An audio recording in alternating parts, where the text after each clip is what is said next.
Back on Tiger pregame, joined now by the head coach of the Clay Center Tigers, Todd Rice. Clay Center coming off first loss in 4 games. You had that 3-game streak going, and then you go to Marysville, and there were about 3 plays that really stand out, I'm sure, to you, and certainly to those of us in the booth, that if they don't happen, of course, ifs are not a fun thing to talk about, but if they don't, that game's a whole different contest. Yeah, that was the frustrating thing about it is, they hit those plays, which you got to give credit to them. They were well coached, and their players were very aggressive and created those things in the game. But yeah, in the first half, they got those 2 big pass plays. Outside of that, I thought we'd done a pretty good job defensively. In fact, we had a couple turnovers down deep, and we were able to rise up and stuff. Kind of thought we settled in, and then they get that return to start the second half. But our guys responded pretty well to that. Yeah, you fought from behind the entire time. You fall 21-0 down, and what your offense do, they put a great drive together. They go score. Riley Griggs goes in, and you're back within 14, right where you were. And you continued to do that through the football game. 28-14 is your final, but your guys just continue to fight, climb, and scratch and claw. I thought so, and I think it's a real sign of the character of this team is they just kept fighting no matter what the task was going to be. And we got it back 28-14. In fact, we're down to their 25 on another drive that we came up empty on 4th down. So, we kind of came back in, gave ourselves some chances, but just kind of a little bit too late to get that going. We mentioned Riley Griggs. He catches, and with his speed, man, with the space he had, forget about that one. But how about the catch that Anthony Atkinson-Enneking made in traffic? I said to you earlier in the week when we did the locker room show that I paused because I wasn't real sure that he had the football. He just wrestled it away and made a heck of a play. He did, and Cade just dropped that thing in. I mean, Cade has been throwing really well. We had good protection on the play, and then a great job by Anthony going in because I think that thing dropped right past the cornerback's head. His hand dropped right in there. And, Anthony's just another one of those guys that can make some plays for us. Let's talk about Abilene coming in this week. Top of the league, state-ranked, undefeated. They're a team that you guys have competed with. I'll quote you from earlier. You have been in the last 2 years late in a football game with Abilene, and they've made a play or two. And you credit that to somewhat their depth and the fact that you guys are pushing toward the fact that you can hang in there and finish one against Abilene. Yeah, it's just kind of been that way the last 2-3 years. That in fact, last year we were up 7-0, and we think we played them pretty well. It's just kind of ended up being that fourth quarter, and they can 2-platoon and play a lot of guys, which is a credit to them. But they got quite a few guys out, and they kind of have a numbers advantage most years. So it's just us balancing the reps we get with our guys, give ourselves a chance in the fourth quarter, and then we're hoping this year's the year that we kind of push through and get a couple of those breaks down the stretch. I probably know this answer knowing your team, but bouncing back from the loss Friday, how's the attitude been this week? I think it's been really good. Our guys and our coaches are pretty hungry. Had quite a challenge last night with the weather. Really wasn't able to do much outside. So, we're hoping to get a lot of work done, and get after it. But attitude's great. Our guys, nobody's pointing fingers. Everybody just realized we got to roll the sleeves up and get back to work. Back at home and against the Abilene Cowboys. That's a lot of inspiration for a team. Go get them tonight, Coach. All right, thanks a lot.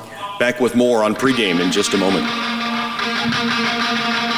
Are you tired of wondering where your certified wheat came from? Or are you tired of overpaying for new seed wheat? Oldie Seed is offering their direct buying program on new certified wheat seed. With the downturn in the wheat prices, Oldie Seed understands the struggles growers go through when making new purchase decisions.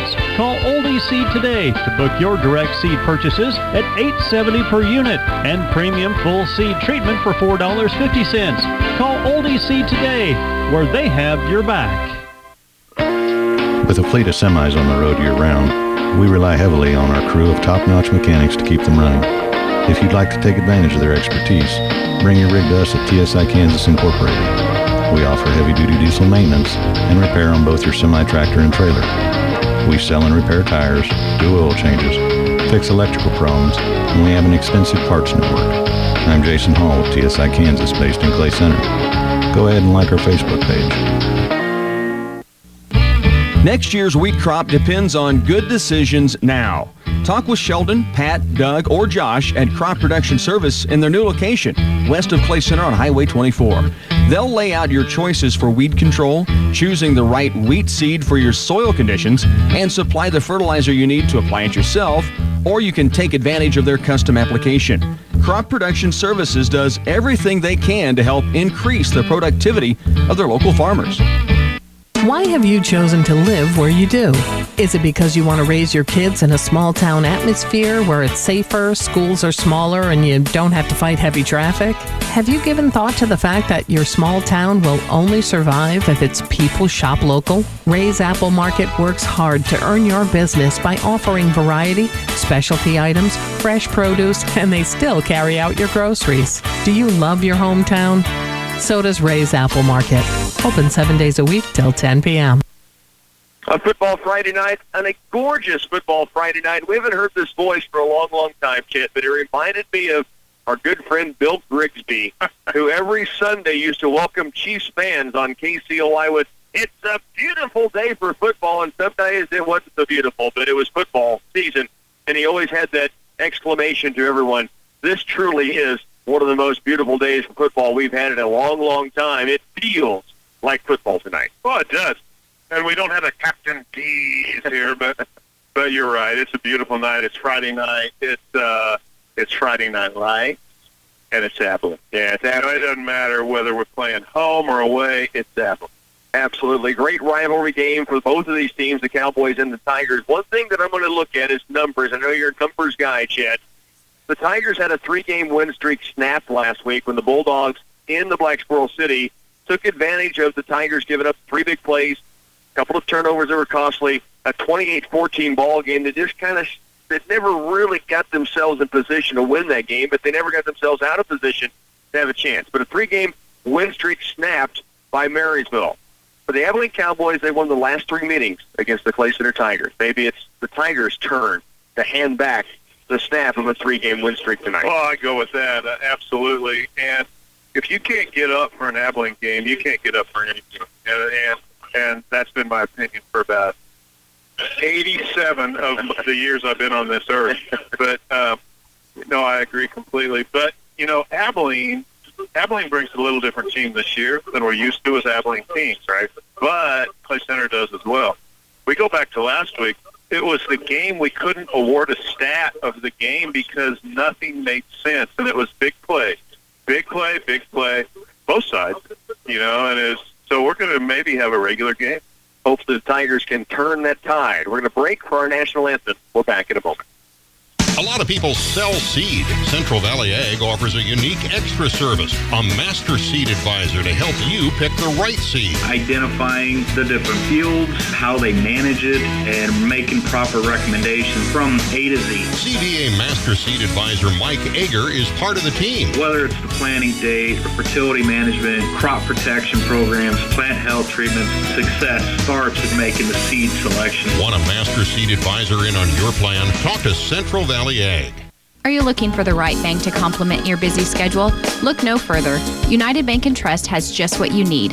From easy online, mobile, and tablet banking to online loan applications, there is no need to try to find time to reach the bank before closing hours. You can simply apply for that new mortgage or car loan in the comfort of your own home, or check the balances of your accounts while waiting in the line at the grocery store.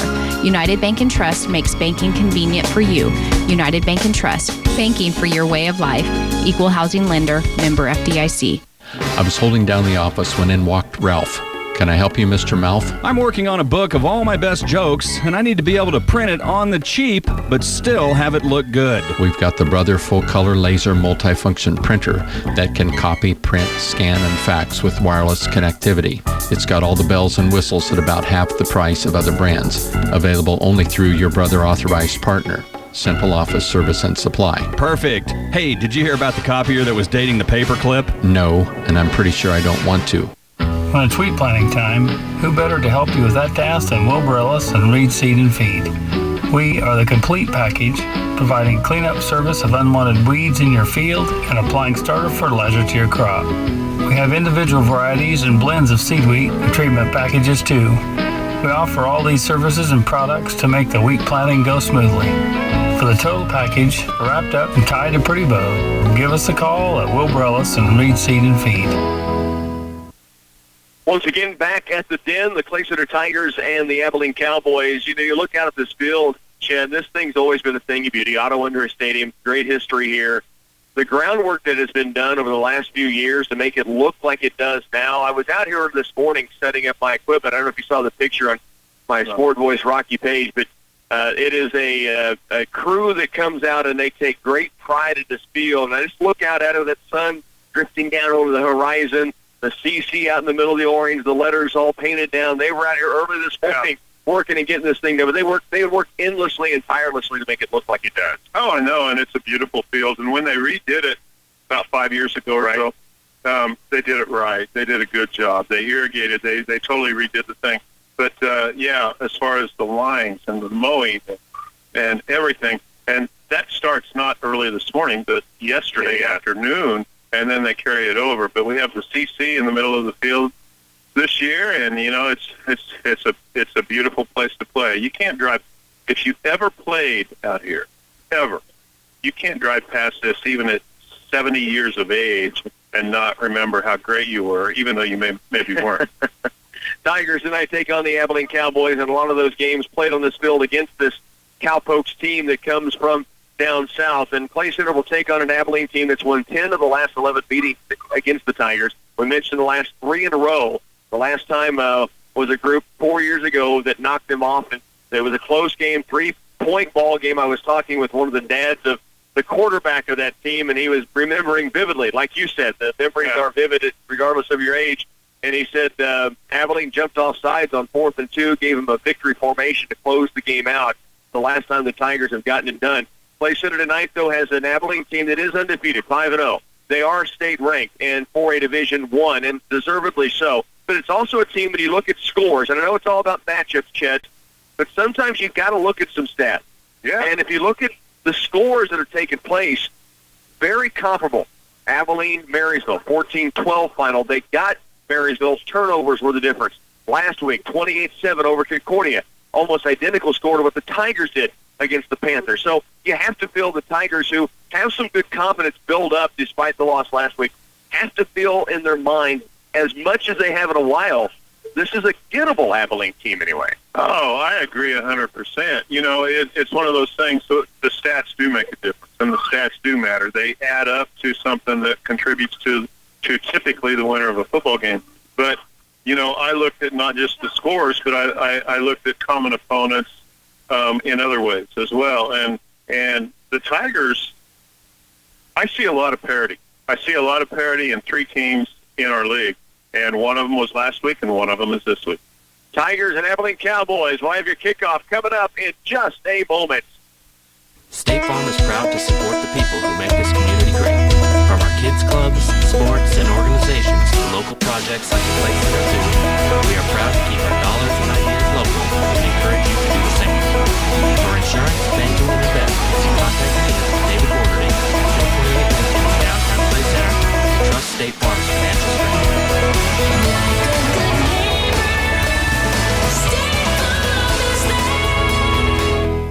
The new signature wraps from Subway are bursting with flavor, packed with double the meat and just $6.50 each. Try the hearty habanero roasted chicken, the savory chicken Caesar, or the tasty turkey bacon and guacamole, all wrapped in a delicious wrap flavor of your choice: spinach, tomato, basil, or habanero.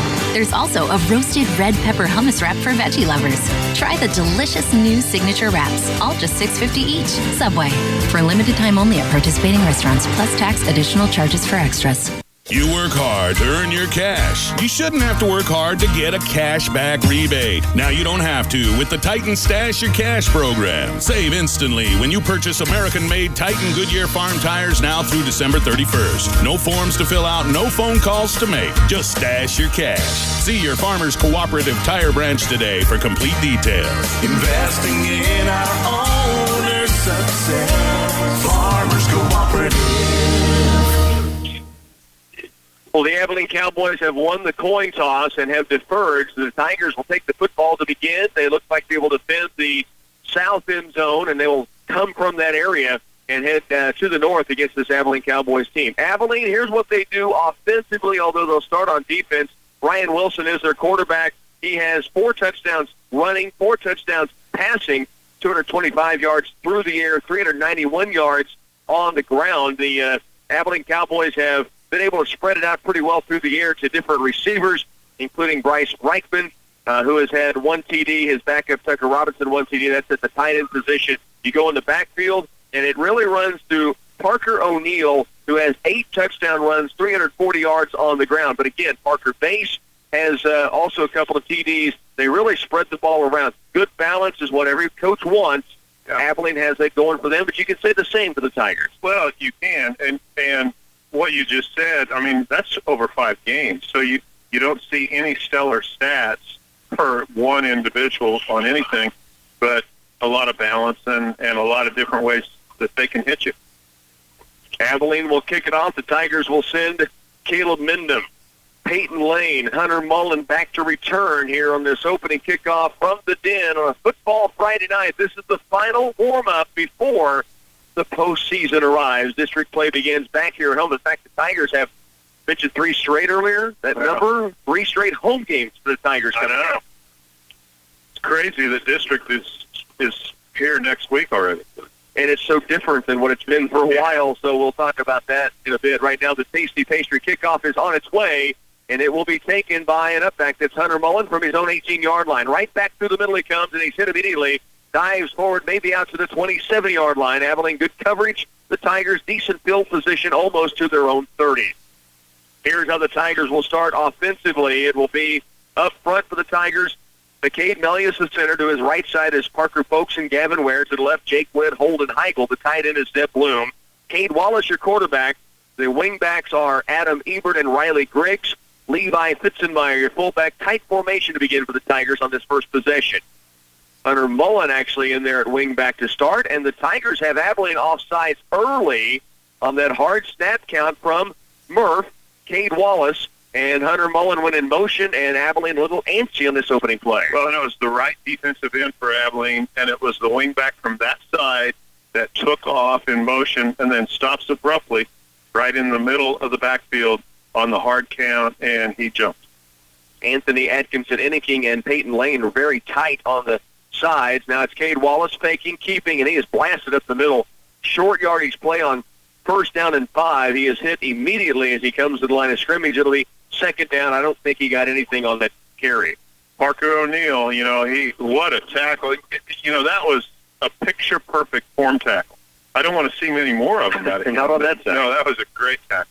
O'Neill, who we talked about on the offensive side as well, carries a lot of the load with the football. Carried a big load there against Cade Wallace on the run. Here's Wallace, this time pitching out right side, Hunter Mullen. He's got a blocker out front to the 40-yard line, 45. Still on his feet before he's driven out of bounds. But the Tigers pick up first and 10. The bulldozer and a big blocker out in front that time. Well, we picked up nothing on first down, but the good thing we had going for us was it was first and 5, after the penalty. So that was a nice little run of, 7 or 8 yards by Hunter Mullen. Had good blockers out there, move the chains.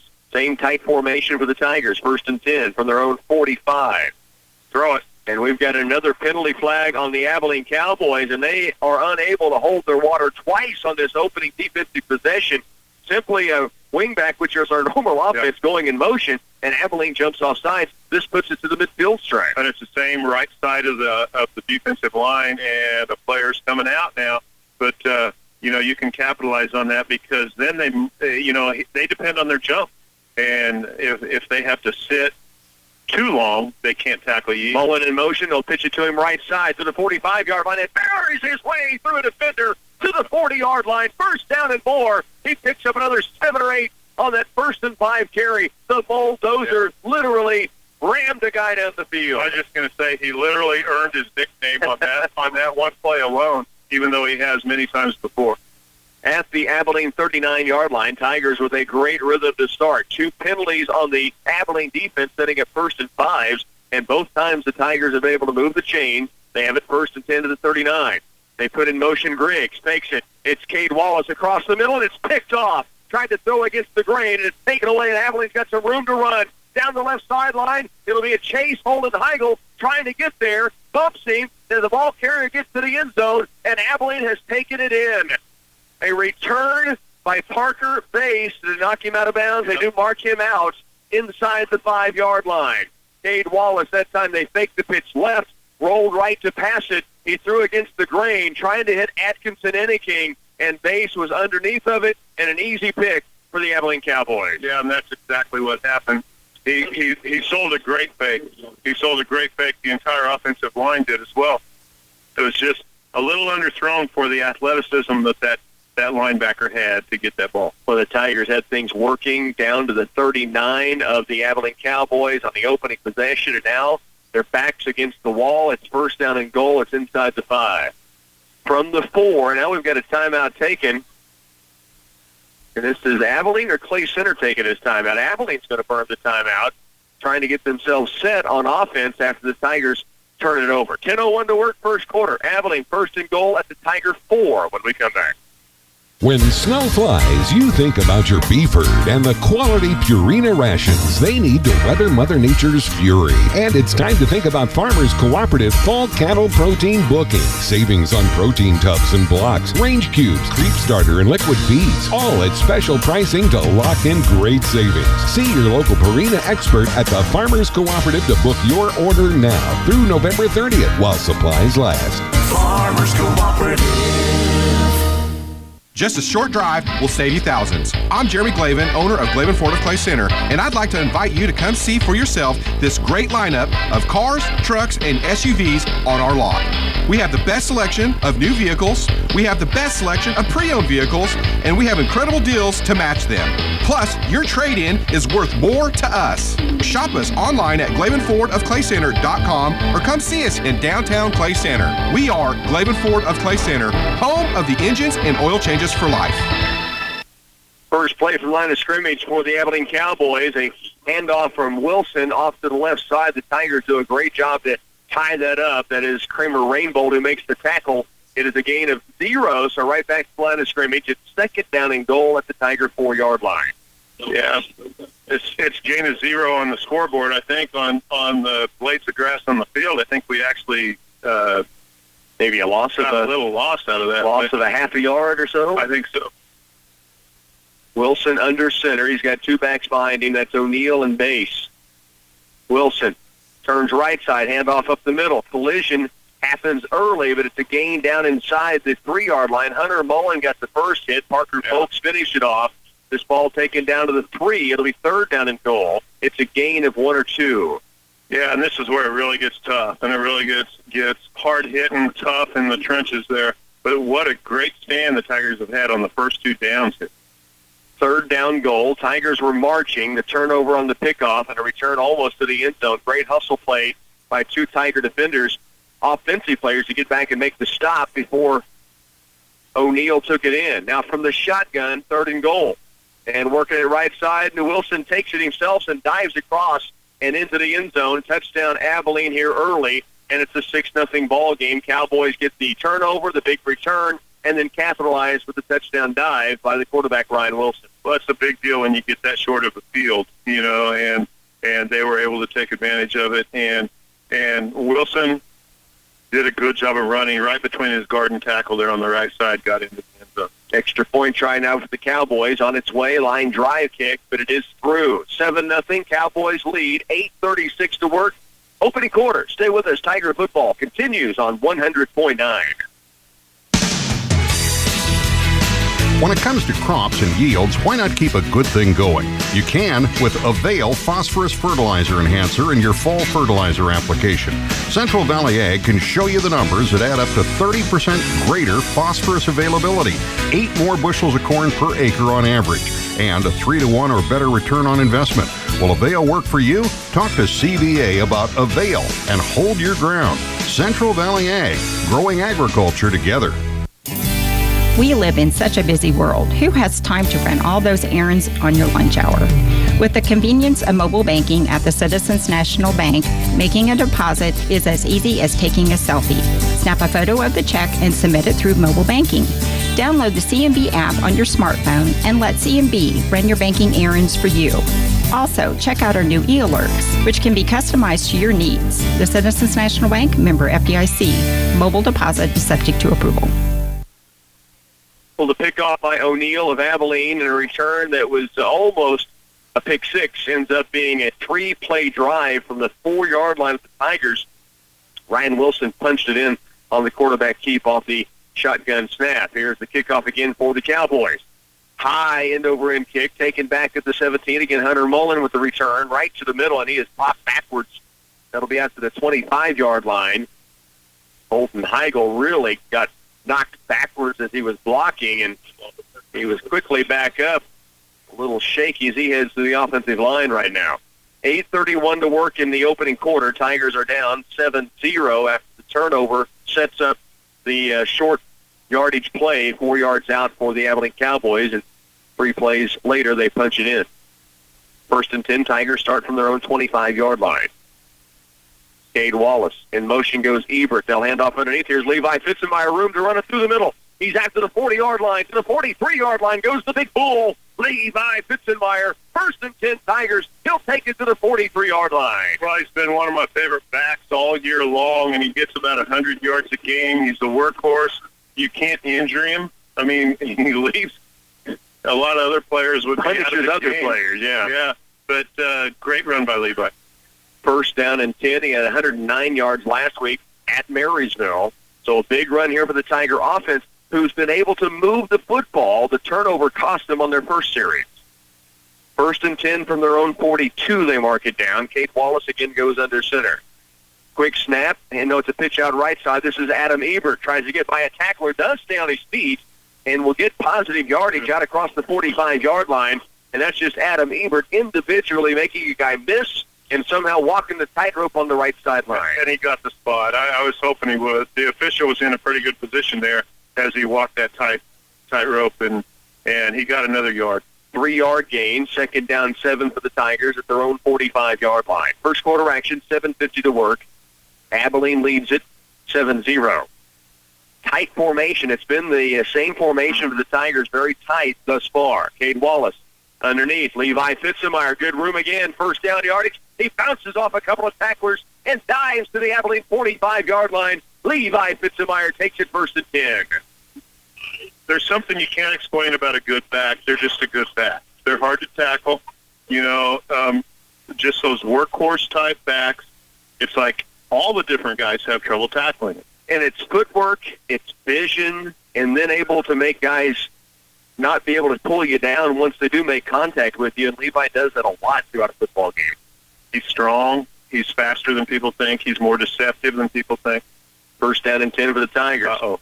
And it's a pitch out right side to Adam Ebert. He's got some room to the 35-yard line. He dives past the Abilene Cowboys, soaring his way to the 31. The Adam bomb takes flight, and the Tigers have 1st down and 10. I don't even want to say what I saw. I said, we're just going to take this play and go. Well, I think you thought we had motion, but I think it was a start in one direction by our wingback, and they'd already hiked the football, and then they brought it back for the block the other direction. I'm going to go with that anyway. We'll go with that. 1st down and 10, Tigers at the Abilene 31-yard line. 6:57 to work, first quarter. Tigers trailing 7-0, but on the march. Handoff underneath. Levi Fitzenmeyer runs into a pack of Cowboys. Maybe gets 2 yards on the 1st down carry. It's 2nd down and 8 to go. A couple of big guys inside making the play for Abilene that time, led by Tucker Robinson. And one of them is O'Neill. You know, the Tigers have looked good on offense except for one play. Yeah. And so, I mean, Abilene has a 4-yard scoring drive. We don't know anything about how all that's going to match up. It was a very big play, almost a pick six, very short field for Abilene. But the Tigers have done a good job on offense. They just need to keep sustaining their drives, moving the chain. Griggs right, Ebert left. Wallace turns left and will keep it himself through the middle. He's got some room. He's inside the 20-yard line. Still on his feet near the 15. Goes Murph. Cade Wallace, who will be a Cloud County Thunderbird next year on the baseball field, making that allegiance earlier this week, takes it all the way to the 16-yard line. Yeah, and he's I don't know if he's cramping up or what, but he's ready to run the play. He kind of is doing some deep squats, First down and 10. In motion goes Griggs.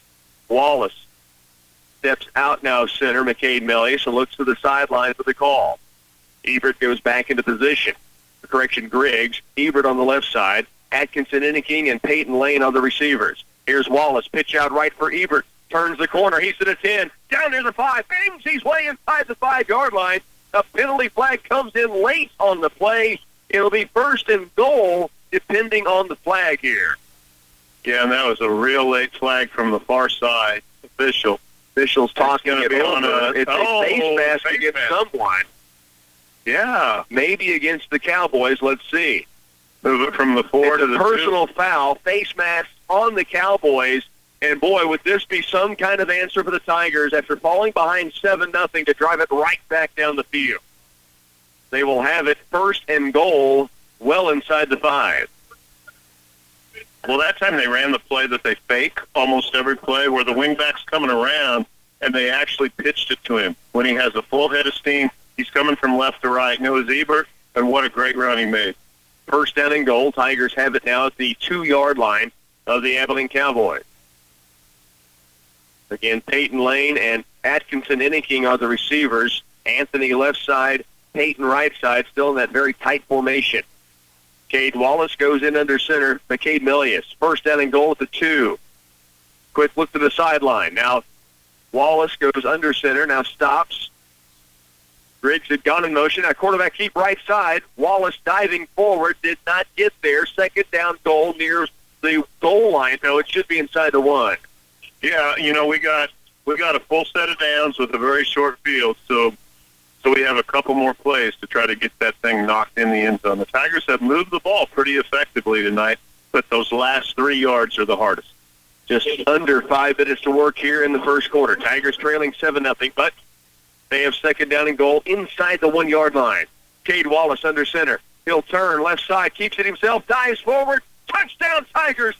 Murph Wallace takes it in, and what an answer for the Tigers after falling behind 7-0 to march it right back down the field. They're within an extra point of time. That wasn't a cakewalk. He had to earn that touchdown, and it was a good fake in the middle of that play, too.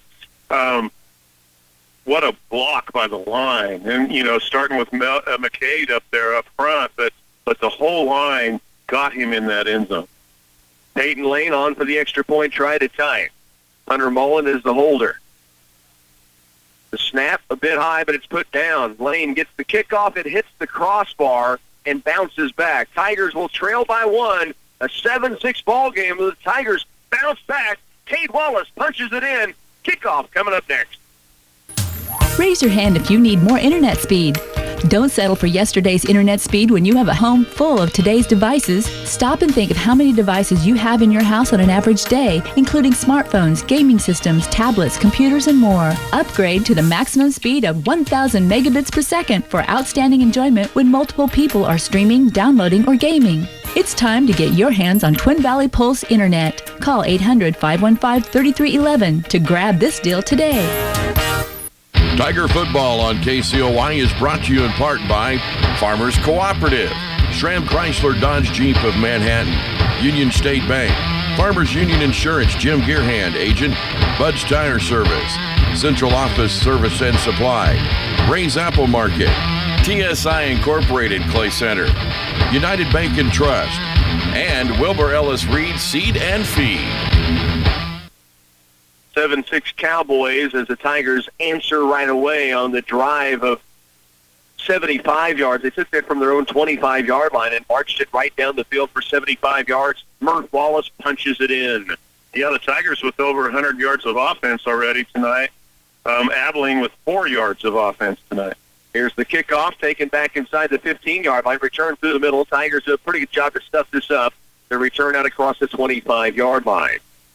That's where Abilene will take over. And although they lead 7-6 on a touchdown drive of 4 yards, this will be the first real look at this offense for us, Jen. Yeah, absolutely.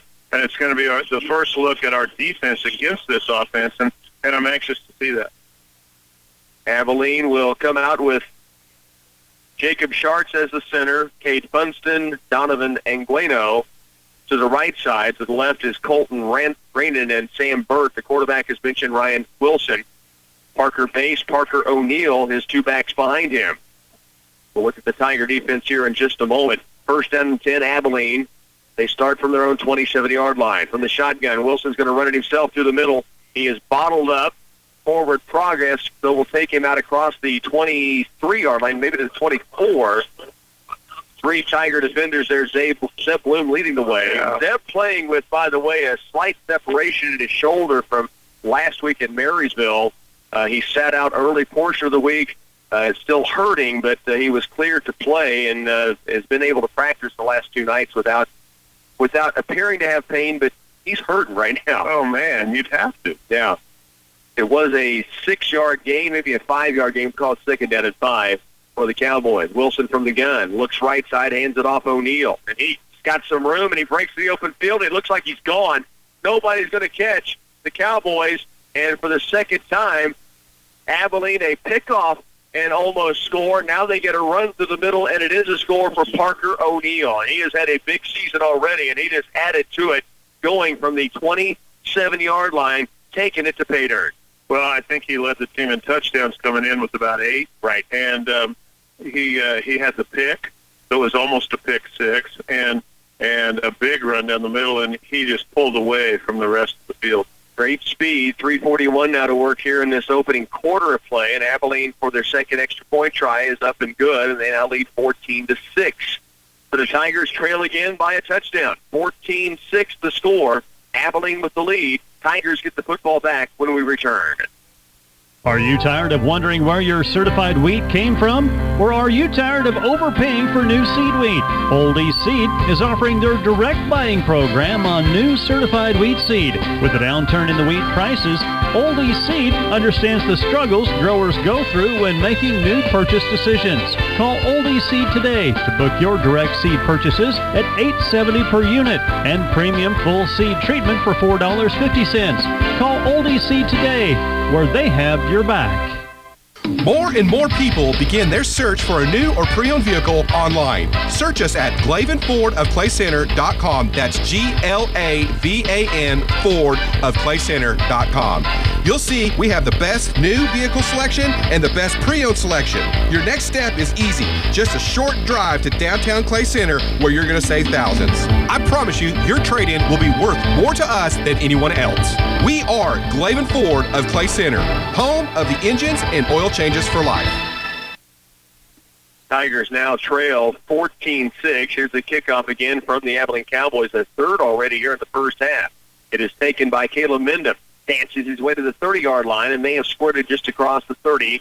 It will be Clay Center starting again from decent field position, but now trailing 14-6. Well, Abilene hasn't snapped the ball many times on offense. We haven't had to face them many times on defense, of course. The Tiger offense has done a really good job tonight of having a little pace, a little tempo out there, moving the chains, picking up that touchdown on the last drive. We just need to do it again. We need to time of possession could become very important in this game. Tigers will have it now from their own 32-yard line, trailing 14-6, still in the opening quarter, 3:34 to work.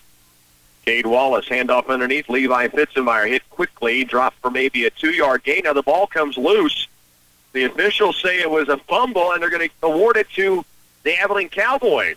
Wow. The ball looked like almost dead, and then Abilene comes up with a second turnover here in the first quarter of play, and now they get their second short field to work with. Well, the Tigers gave up some big plays last week, and that was the difference in the game, and we're looking at a couple of big plays already tonight in this game with the pick that took it down to the 4-yard line early on, and now fumble back here inside the 30. So Ryan Wilson goes back to work for the Abilene Cowboys. He has Bass beside him, O'Neill behind him from the gun. 1st and 10. Takes it underneath. He wants to throw it. Being chased out of the pocket. Now rolls left. He's going to tuck it and run it. He gets a big block to the outside. He's at the 10-yard line and finally swallowed up by Caleb Mendham, making the tackle all the way down to the Tigers' 6. Caleb Mendham always takes on those tackles really high, but he does a great job of making the tackle. And he's taking on a much bigger guy than him, right, who already has a full head of steam coming at him, and he's taking him high. I don't take that guy high, but Caleb Mendham always gets him down. And a touchdown-saving tackle inside the 5-yard line, inside the 10-yard line. That time by Minden at the 7. First down and goal, Abilene. They lead 14-6, and the second Tiger turnover has Abilene back in business. Under center now, Wilson. Handoff. This is O'Neal diving over the top, staying on his feet inside the 5. And now the whistle blows as he gets down to the 4-yard line, and just a big scrum between both teams all gathered together. You say the whistle blows. I'm going to go back to that fumble. It's like that play went on forever, and it was all kind of just in a congestion. You know, I thought the play had stopped, but all of a sudden it was still on, and there was the ball on the ground. Second down goal at the Tiger 4-yard line. And we were shielded from seeing the football, but I was in the same thought process you had going, Chet. Second down goal. Handoff right side. O'Neal dives over the top. He will get it down to the 1-yard line. Third down and goal now at the 1. And that's 2 goal line plays, basically, that Abilene has run. They just go over the top by O'Neal, and he picked up good yardage. They started from the 7. He's gained 6 yards down to the 1 on 2 dives over the top. I wouldn't dive that kid. You know, not in high school like that. He's too strong. He's too fast. He's too good. That's where you get injury, isn't it? Yeah. Third down and goal, just inside 2 minutes, first quarter. Tigers trailing 14-6. Abilene knocking on the door again. 2 Tiger turnovers in this first quarter, costly thus far, and then the one big run they gave up of 72 yards.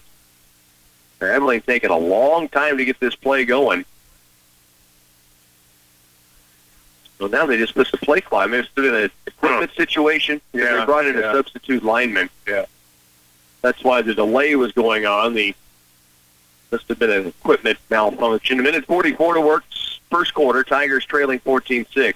Third down goal at the Tiger 1. Wilson hands off left side, and it is going to be a touchdown walking in this trip for the Abilene Cowboys. That is Parker O'Neal, and so he's got his second touchdown run of the game. This one's short yardage of 1 yard. It's 20-6. Tigers trailing. Abilene back on for the extra point. Man, it's still in the first quarter, and there's 4 scores already in the game. 20-6. It's Abilene with the lead.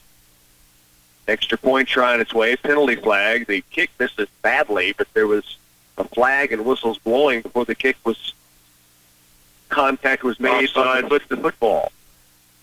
Hunter Sprouse, the kicker. It's offside on the Tigers, so they get to retry that kick. They did miss it on the first try, but the penalty had already been called. Sometimes when things start going against you, it kind of snowballs, doesn't it? It does. It's hard to turn the tide. A minute 33 to work. Tigers here in the first quarter, down by 14. Extra point try coming from Sprouse of Abilene. And this kick is going to be a line drive left and no good. Started to call it good, and I was going to say I saw something wrong, but it was missed wide and low. 26, Tigers down by 14. Minute 33 to work, first quarter when we return. Are you tired of wondering where your certified wheat came from? Or are you tired of overpaying for new seed wheat? Oldie Seed is offering their direct buying program on new certified wheat seed. With the downturn in the wheat prices, Oldie Seed understands the struggles growers go through when making new purchase decisions. Call Oldie Seed today to book your direct seed purchases at $8.70 per unit and premium full seed treatment for $4.50. Call Oldie Seed today, where they have your back. If you're an experienced over-the-road truck driver looking to step up to a strong, well-established company and one who treats their employees right, TSI Kansas invites you to join our family of drivers. We're looking to add more qualified Class A CDL drivers to our ranks. See, after working for TSI Kansas for many years, John and Sandy Link and I now own the company, and we're dedicated to keeping our company strong. I'm Jason Hall with TSI Kansas Incorporated of Clay Center. So Clay Center down 20-6. They'll send Caleb Midman back to receive inside his own 10-yard line. Hunter Sprouse will again kick it off for the Abilene Cowboys. Tigers down by 14. They've moved the ball very well. Here's a really short kick that's going to bounce, check up, picked up by Midman. He's hit immediately, but it'll be Clay Center with the football starting from their own 26-yard line. That thing stopped and checked and just sat down. Yeah, it did. You don't see that often. That's what you hope when you do a pooch kick. That really wasn't a designed pooch kick, but it was just kind of short. It was a very fast, spinning end-over-end kick that was right in the middle of the field. And then, like you say, it stopped and backed up, and all of a sudden, when Abilene's running down full speed, they had a play on the ball. A minute 31 to work. Tigers trailing here, 26. In Peyton Lane, Anthony Atkinson indicating the receivers very tight to the line of scrimmage. Cade Wallace goes in under center. He will keep it, pitch it right side, trying to go to Adam Ebert. Ebert caught in the backfield and dropped. He could not get away from Parker Base that time, and that's going to be about 5 yards deep. Second down, 15. Adam has had some really good offensive moves tonight, but he just had one man that was on a line and really read it right. Yeah, more times than not, I like my chances with Adam out there. But that time, Abilene had a good play on him. Tigers now faced with second down 15 back at their own 20-yard line. 21-yard line it's marked at. Now the Tigers widen the field a bit with the Ant-Man and Big Play Lane to the left and right respectively. Griggs goes in motion. Handoff underneath. Levi Pitzenmeyer out across the 25. He'll get the yardage back lost on the first down play and maybe a couple of more. It'll be third down 8. Kind of turning into tough territory for the Tigers here. They were moving the ball very effectively on their first 2 drives, except for the interception. Gave up a quick fumble on their third possession, and here they're back still not to the 30-yard line yet, and it's third and pretty long. 24 seconds to work first quarter. Tigers trailing 20-6. Third down 8. Play center from their own 28-yard line. Cade Wallace goes in under center. In motion goes Ebert. Handoff underneath. Levi Pitzenmeyer bounces off one tackler. May have picked up the first down. Let's see where they mark it. Yes, first and 10. The Bull gets it out and across the 35 to the 38, and that's enough for first and 10. That's a huge play. That's a huge play by the Tigers. He had a big hole to run through there. I mean, there was some great blocking going on up there, but he does a good job of running through that hole, and whatever he needed. If he needed 8, he picked up 8.5. And that'll end the first quarter. Tigers do trail 20-6, but they're moving it again. First and 10. Second quarter action coming your way next. Soil variability occurs throughout every field. From various soil mapping, soil sampling, and variable rate recommendations, CS Precision Ag is ready to address the issues that ultimately have a large impact on your bottom line. We are currently accepting new customers for this fall and look forward to helping you succeed. CS Precision Ag, serving customers throughout north central Kansas and south central Nebraska. Contact us today at 785-630-0596 or visit us online at csprecisionag.com. Raise your hand if you need more internet speed. Don't settle for yesterday's internet speed when you have a home full of today's devices. Stop and think of how many devices you have in your house on an average day, including smartphones, gaming systems, tablets, computers, and more. Upgrade to the maximum speed of 1,000 megabits per second for outstanding enjoyment when multiple people are streaming, downloading, or gaming. It's time to get your hands on Twin Valley Pulse Internet. Call 800-515-3311 to grab this deal today. Tigers down 26. Got a couple of scores to pass along to you. First off, the Wamego Red Raiders are matched up tonight and lead 7-0 after one quarter of play. That's over Concordia. Also, it is Marysville 7-0 end of one quarter. That's over Chapman. And the Wakefield Bombers have got off to another hot start tonight. Justin Carver, 22-yard run. And also Carver, a 67-yard run. They lead 12-0 in their matchup tonight. Wow. And they're looking for their 5th straight win this evening. Wakefield has something going on down there, don't they? Big time, yeah. It's been working since an opening game loss to Gossel. Here's Cade Wallace, pitch out left side. Riley Griggs for the first time. He's got some space to run. He will get it out to the midfield stripe. First down yardage for RG27. Riley Griggs to the midfield stripe, first and 10. It's hard to talk about Riley Griggs without ever talking about his speed, but he showed it when he turned that corner that time, because most of us look like we're turning the corner, and he just a whole different gear. It's a whole different gear. He is our halftime part of our locker room show talk at halftime. Riley Griggs talked with him at the weight room earlier with Coach Todd Rice, and speaking of speed, he had the baton in middle school where they set the record and never lost with. First down and 10 here for the Tigers at the midfield stripe. Works it right side. It's the handoff. Levi Fitzenmeyer down to the 45-yard line. He almost broke free. Yeah. Pretty darn good tackle in the middle by Parker O'Neill, almost with a clothesline tackle. Yeah, I thought he was going to pull away because we're used to seeing him do that. I mean, it takes a lot to get him on the grind. It'll be second down 5 after a 5-yard pickup by Fitzenmeyer. Cade Wallace and the Tiger offense looking to the sideline for the call. Second down 5. Tigers down 14, but again moving. They have it to the Abilene 45-yard line. Second down, 5 yards to go as mentioned. Here is a pitch out left side. Good catch in traffic by Riley Griggs. Room again, and Griggs going to run out of bounds. RG27 to the 32-yard line. Once more, first and 10 yardage for the Tigers, and they take it to the Abilene 32. Well, Riley's gotten the ball 2 plays in a row here and moved the chains both times with that speed on the left side. 10:40 to work, first half. Tigers trailing here 20-6, but again marching. 2 turnovers have been costly for the Tigers, and then 1 big play they gave up on the ground. Offense for Clay Center has been really dynamite thus far, up and down the field. They've just got the 1 score to show for it because of 2 turnovers. Yeah, if this was fantasy football, it'd be interesting to see how the score would compare. Pitch out left side, Griggs again. He's got a couple of blockers. Now he breaks a tackle, nearly breaks free, does spin free to the 15-yard line, goes Riley Griggs. He had a couple of blockers out in front, Chet, and then he spun off of the defender and leaned himself down to the 15-yard line. Well, he's had the last 3 carries. I think those are his first carries of the game. But he's had the last 3 carries for about 40 yards. Racking them up quickly.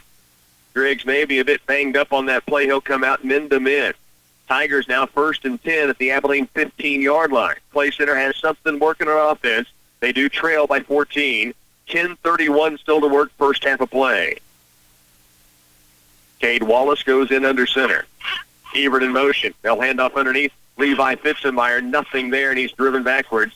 Got to the line of scrimmage, and that will be all. Yeah, it's not often you see him stop dead in his tracks like that, but he was stopped like he ran into a wall. So the Tigers, second down now, still 10 yards to go. In this first half of play, they trail 20-6, but marching at the Abilene 15-yard line.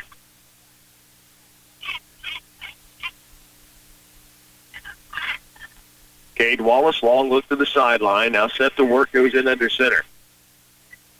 Atkinson and King wide left. Lane wide right. Pitch out right for Adam Ebert. The ball comes loose, and the Tigers have just turned it over for the 3rd time in this first half. Unbelievable. Wow.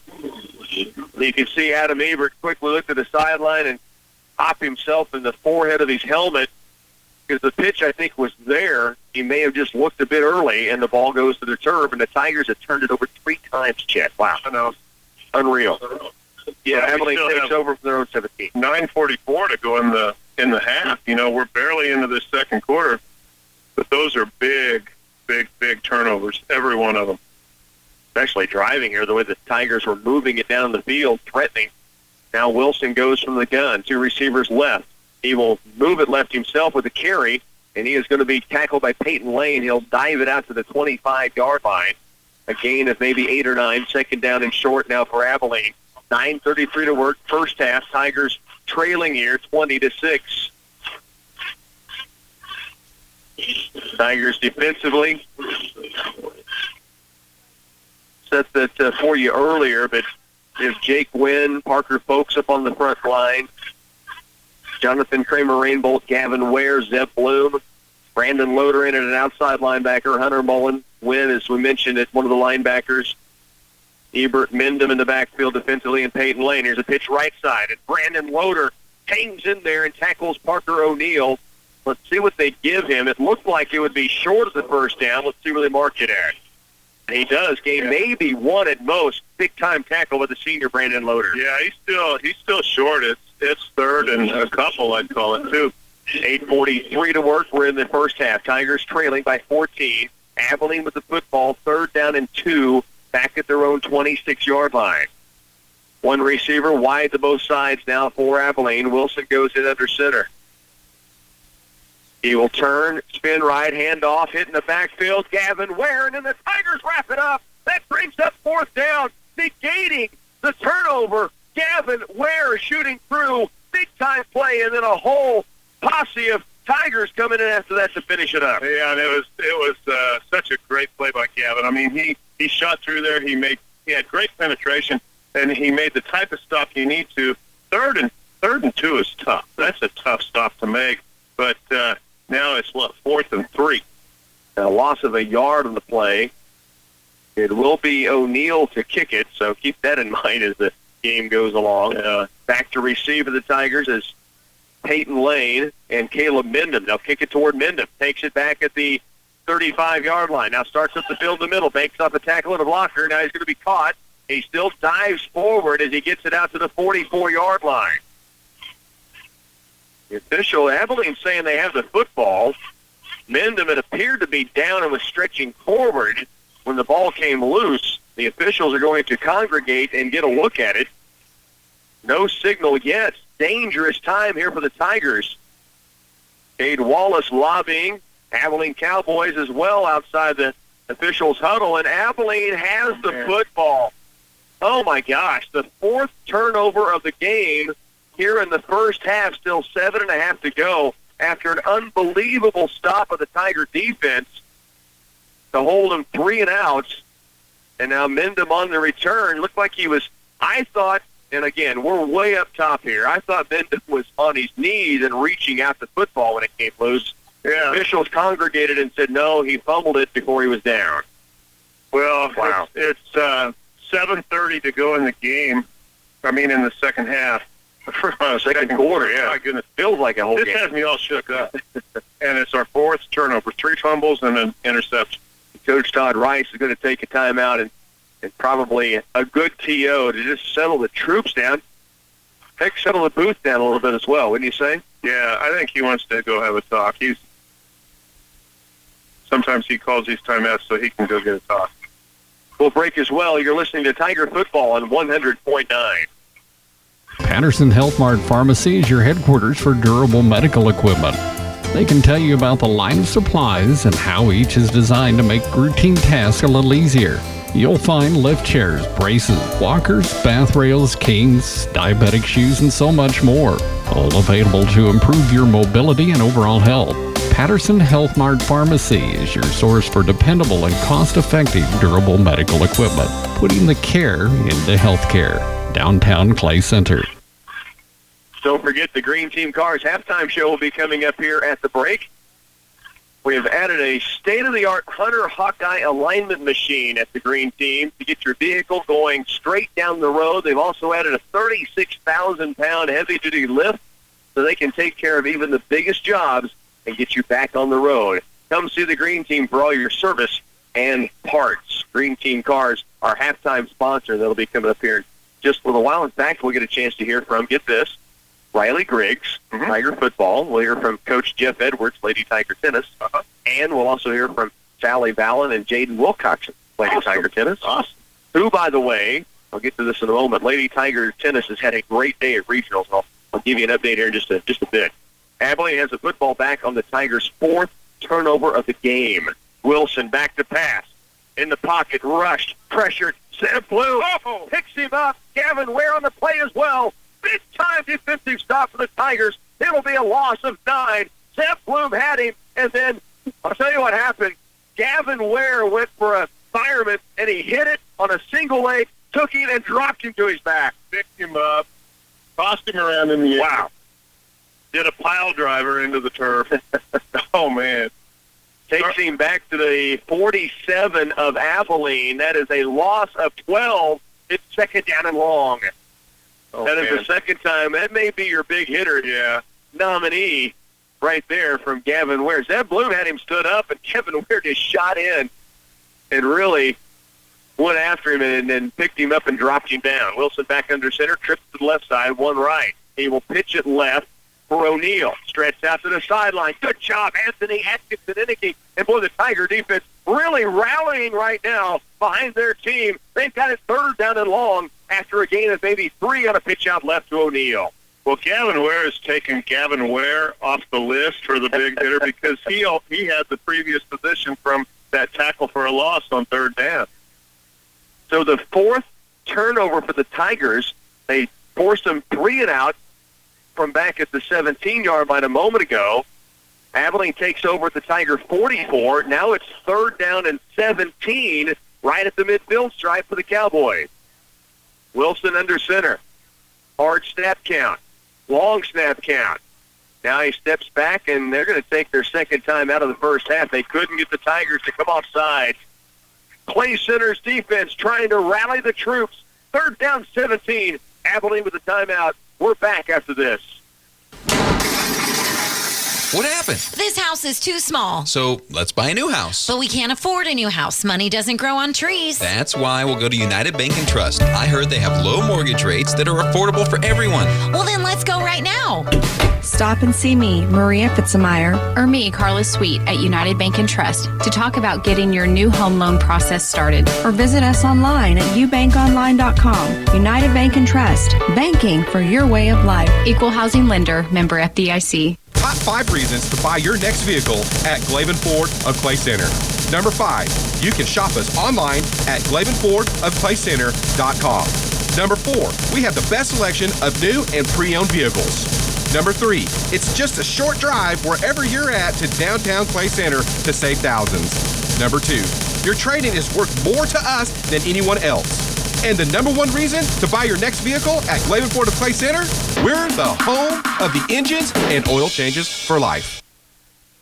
5:55 to work first half. Tiger defense really trying to make a play here. Third down, 17 for the Cowboys at the midfield stripe. Wilson back to pass. Screenplay set up, thrown underneath the Parker O'Neal. He'll work to the right side. Tigers from behind. Anthony Atkinson Inniking made the chop at the football. Couldn't get it loose, but does drag down O'Neal. But a pretty good game for the Cowboys. They've taken it down to the Tiger 40-yard line. A decision, I would think, although it appears they've decided to punt it before they even thought about it. Well, that surprises me, not just a little bit with this Abilene team. If they are, it does look like they're coming in with punt formation. But, they were third and 16, and now they're looking at about 4th and 5 or 6, and they've crossed the midfield line, but it's a low snap. They are going to punt it. It is a boomer, and it's going to go through the end zone and out of play. Peyton Lane says, get away, and it does bounce the back goal line. And the Tigers will take over in good field position from their own 20. And I say it's outstanding field position, Chet, because that is 2 turnovers the Tiger defense has denied. Yeah, I agree completely. They stepped up and made those stops, and against a very, very challenging Abilene offense. So Clay Center takes it back over. They've moved it tonight, but they've turned the football over 4 times in this first half. They still only trail by 2 scores. Yeah, it's a football game still, but, they've spotted themselves an uphill battle with the 4 turnovers. 5:07 to work first half. Cade Wallace stands in under center. In motion goes Riley Griggs. Handoff underneath Levi Fitzenmeyer. He will fall forward. I say that a lot, and I make an emphasis on it because he was hit near the line of scrimmage, but the defender could not push him backwards. He falls forward for a 3-yard gain at 2nd and 7. That is a big deal. It's a very big deal. I always watch how backs finish a run, and, that's exactly what you're talking about there. Did you see Zeb Bloom leading that block through the middle that time? I mean, I'm like, who was that bulldozer through there? And it was number 44. Crash on the offensive side, making some room. 2nd down 7. Wallace turns to right side, hands it off. Here's Fitzenmeyer again, banging his way downfield. Out to the 34-yard line goes Levi Fitzenmeyer. The Tigers have first down at 10 yardage. He had that ball covered and smothered up, but he kept banging off tacklers and made his way to the 34. And that's the kind of thing, when you're the other team's coach, you worry about this because they have not had an answer for him between the tackles yet tonight. Right. Or Riley Griggs when they've got him outside Adam Eber. I mean, the offenses look good tonight for the Tigers outside of 4 turnovers. That's crazy. Oh, it is. And still to be in 2 scores and then with the football back in your hands here. Here's Wallace. Cade pitches out left side. This is Hunter Mullen. He's got a couple of blockers. Hunter across the 40, out to the 45-yard line. Very close to first down yardage for the Bulldozer. And he had Riley Griggs out in front, Peyton Lane at 4, making some way downfield. It's the 1st and 10, Tigers out to the 44. I thought he was half a yard short when he hit the ground, but he got it. We've already moved the chains, reset the down. 3:45 to work, first half of play. Tigers down 20-6, trying to charge again. Green Team Cars halftime show on the way. Stay with us. Cade Wallace and his Tiger offense on the field right now. Peyton Lane short side, wide left. Wallace under center. In motion goes Griggs. Pitch out left side for Hunter Mullen again. He's got a blocker out in front near the midfield stripe, and he is sideswiped out of bounds by Parker Bass. Still a 5-yard gain for the Bulldozer. Makes it 2nd and 5 at the midfield stripe. Hunter got a little extracurricular role after the play, about 3 yards out of bounds there. He needs to figure out which way is east and west here. I think you're right. And they're on the sideline just making sure he is okay. Adam Ebert back in the ball game. 2nd down 5. Tigers near the midfield stripe, about a football short of the 50-yard line. 3:22 still remains first half. Tigers down by 14, trying to march it down the field. They've driven it. They've only gotten the one score. They've had 4 turnovers. Here's a handoff underneath. Levi Fitzenmeyer, good yardage again. 1st down and 4. He goes to the 42-yard line. Levi Fitzenmeyer one more time, making his way down the field. He takes it to the 42, and the Tigers are marching. Well, I wish we had Dr. Stad here tonight, because I think we'd be blown away with, I agree, with the offensive stats. It's 2 weeks in a row where I'm going to call turnovers a big play. Last week it was big plays. This week it's turnovers turning into big play. 1st down 10. Play center at the Abilene 42-yard line. 3 minutes now left in the first half clock.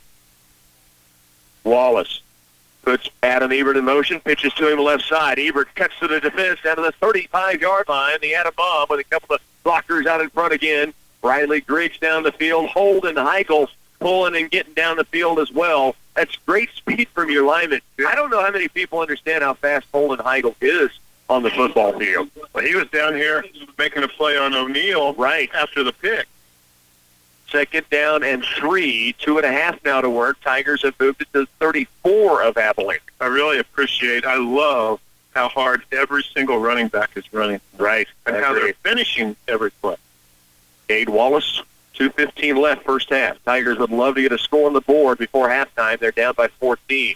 Levi Fitzenmeyer through the middle. Falls across the 30-yard line, 1st and 10. That'll stop the clock to reset the chains, and the Tigers do move it again.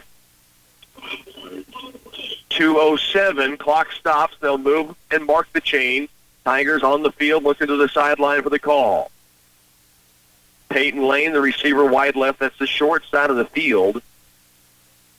The Tigers got a bit of a break because an Abilene Cowboy had a mouthpiece fall out. Now they put the clock into motion. It's back underway, just under 2 minutes left. 1st down and 10, Tigers at the 29 of Abilene. Trailing 20-6, but driving. Late first half. Cade Wallace looks left side, pitches out. Here's Adam Ebert, and he's got some room again, and he makes his way inside the 20-yard line and out of bounds to stop the clock.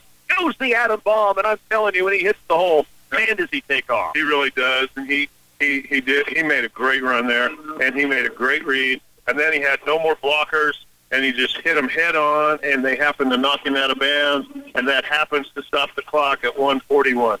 At the 18-yard line of the Abilene Cowboys. And Adam not at 100%. That ankle has continued to bother him since Concordia. He's just playing through it right now. You'd never know it. No, not the way he moves out there. 1st down and 10. 1:41 to work first half. Tigers down by 14, but again, they have it now at the Abilene 19-yard line. Cade Wallace underneath. Levi Fitzenmeyer, short yardage play here. Not much room. Maybe gets a couple. That big offensive line continuing to do work against a bigger defensive line. And we've said that often this year. They really are doing some great things. Timeout taken here on the field. We'll break as well. You're listening to Tiger Football on 100.9. You must prepare for tomorrow and make ready the fields for next spring. At Wilbur Ellis Reed Seed and Feed, we're not psychic, we don't read palms or cast spells. but we do read fields, see what works, and offer you the products we know will help with your profit potential. We start with cleaning up the weeds, adding residual for control into the spring, and apply fall fertilizer with or without stabilizers for a head start to next year's crop. No magic, just simple, straightforward solutions. We are Wilbur Ellis, Reed Seed and Feed. It's time for Tiger football. I'm sure the coaching staff has put together a solid game plan for tonight's game. Have you thought about your insurance game plan? Hi, Tiger fans. This is Jim Gearhan with Farmers Union Insurance. We can customize insurance plans from everything from cars, trucks, and combines to houses, boats, and businesses. We can even insure your retirement. Stop by and see me, Jim Gearhan, at 426 Lincoln Avenue in downtown Clay Center, a proud supporter of Tiger Athletics. Tigers 20-6, they trail, nearing halftime. A minute 30 to work, but they are moving it, and they are in position at the 17 of Abilene. Timeout taken here by the Tigers just to kind of get themselves set maybe for the next couple of plays. They do look to the sideline now for the call. Zeb Bloom tight end right. Peyton Lane is wide to the left side. Fitzenmeyer, Griggs, Ebert the backs. In motion goes Griggs. They'll hand off underneath. Not much there. Levi Fitzenmeyer says, well, there's a little bit more than you thought. He takes it inside the 15-yard line. He was hit at the line of scrimmage and just squirmed his way down to the 12. He was hit at the line or maybe slightly before the line, and he picked up positive yardage of several yards. At least 3. It's 3rd down 5. Here's Wallace, pitch out left side. And a run by Adam Ebert, bouncing off a tackler, spinning his way to the first down marker, it appears from here, Chet. Yeah, now there's a penalty flag, though, in the backfield. It's going to be procedure against the Tigers. So move them back 5 yards, brings up 3rd down and long now with a minute 2 to work. Tough time to get that call, really tough time to get that call. Do an update on Wakefield. 11-yard pass. Skylar Merritt hits Garrett Groves, and they now lead in their matchup 18-6. They're almost to halftime.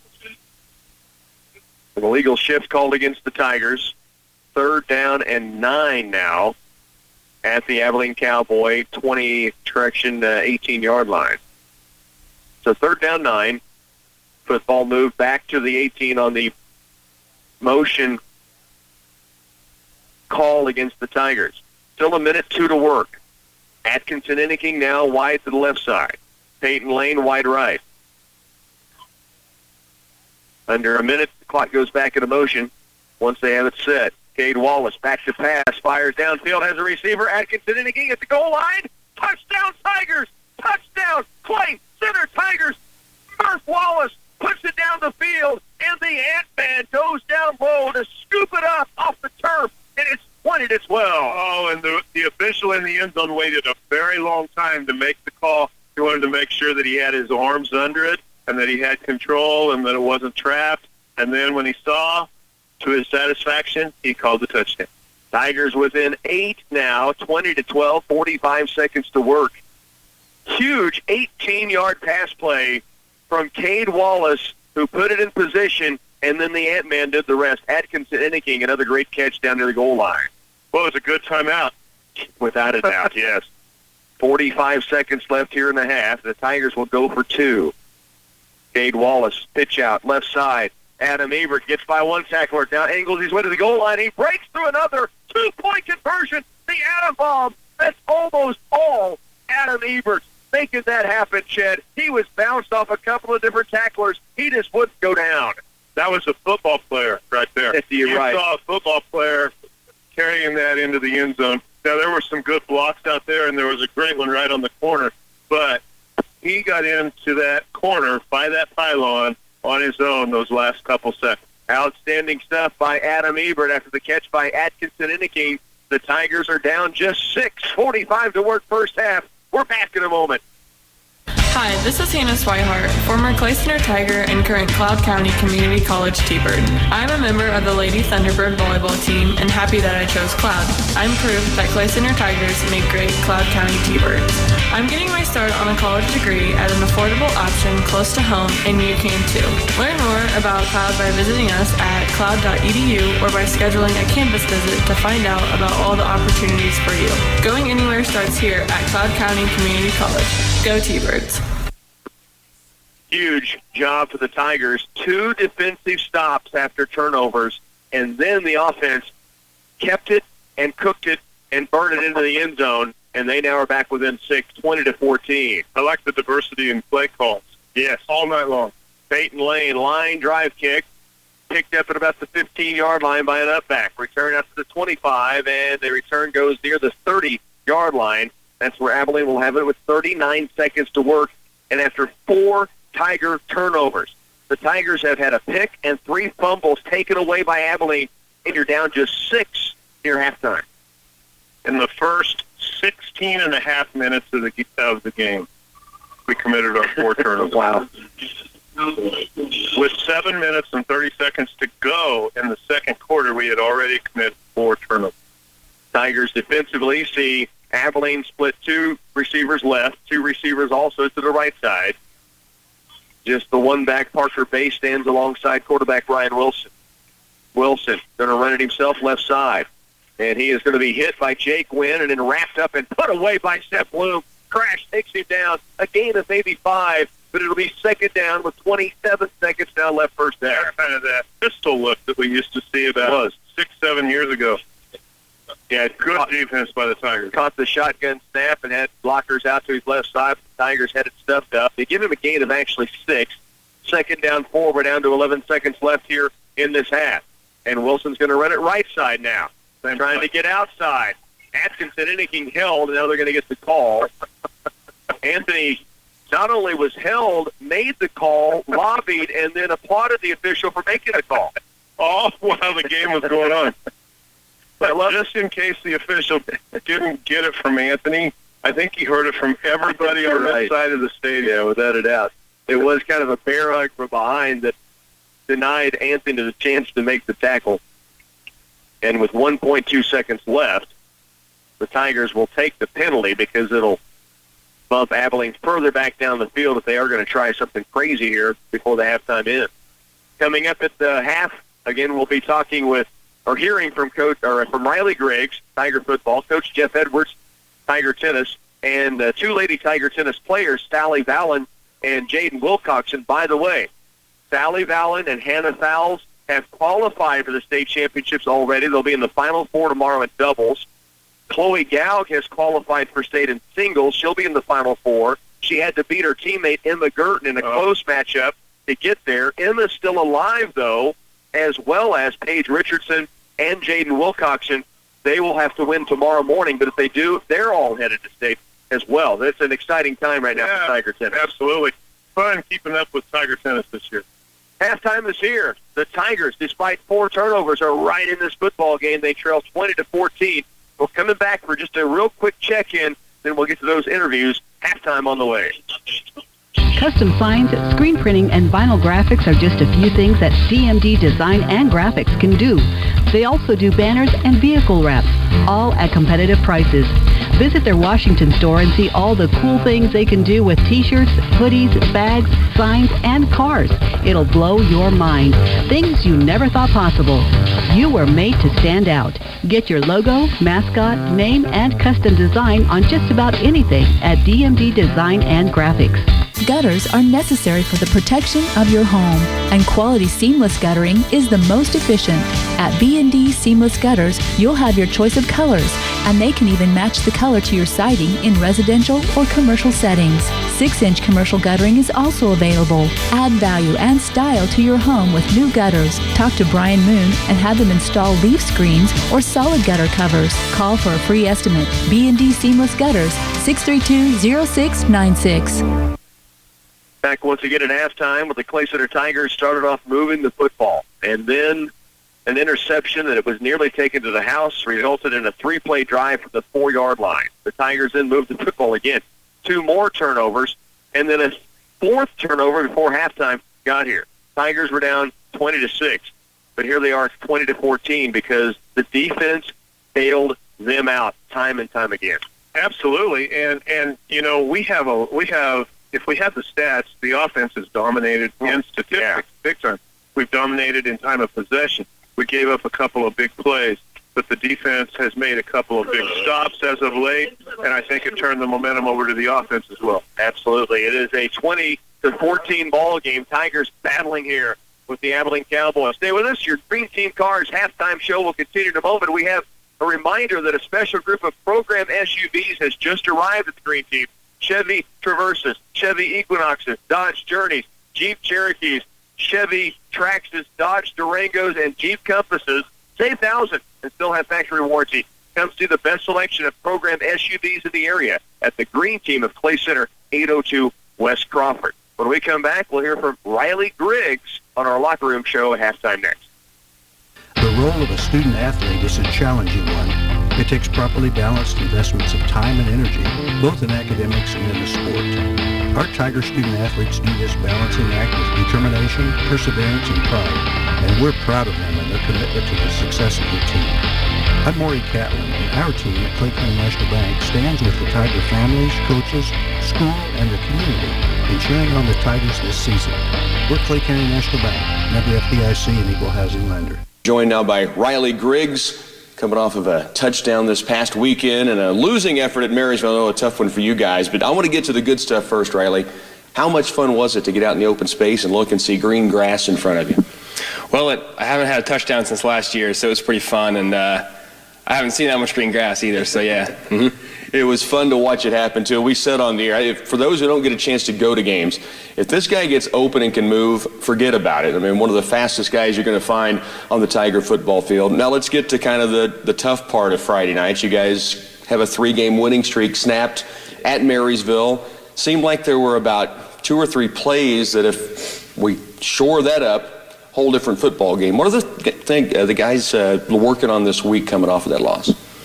Well, we're working a lot on being more physical this week, speeding practice up, getting on blocks, staying on blocks, wrapping up, stuff like that. We just need to be more physical. So, as far as Abilene this week, another NCKL matchup, big rivalry game, of course, with the Cowboys. What are the things you guys are making sure I'm sure the things you just talked about, but maybe some things Abilene brings at you? They're a very big team, just like Marysville was. Very fast, very physical. We just need to focus on the details this week. So, yeah. That would have helped last week as well, but yeah. Yeah, there's just a few plays. If they don't happen, it would have changed the whole perspective of that football game. Hand me these batons, or pick those batons up for everybody to see. As you know, Coach Rice has asked the seniors, such a diverse group is the way he's put it, unique, odd sometimes. He has lots of words for you guys, but he really speaks highly of all of you, and especially you, Riley. But tell us about the 2 different batons here from the track. Okay, so this one is from my middle school years. There's a record-setting baton at the middle school, obviously, and then won league with it, great stuff like that. I never lost this baton. And then this is the one that went with us to state the last 2 years. So 2 years ago, and then this last year we got 6th place. So yeah, it's pretty cool, I think. Will you keep that baton for a 3rd trip now to state? Well, it was funny. They told us this year that if this thing gets any more dinged up, we won't be able to use it anymore. So yeah. So we'll see. All right, well, you can break new ground, too. There's no problem with that. That's a great story, though, to have your name up on any board. And the Bengals, of course, with that first baton, 2 trips to state. Really cool stuff for Riley. Now, we do a thing called Tiger Talk. I told you we talk about who knows what. First question is, last week on Tiger Talk, both Zeb Bloom and Coach Rice brought up AC/DC. I'm sure you're not aware, but Brian Johnson, their lead singer, is turning 69 years old today. Okay. So who would you say of the Clay Center Tigers would be the most rock star-like?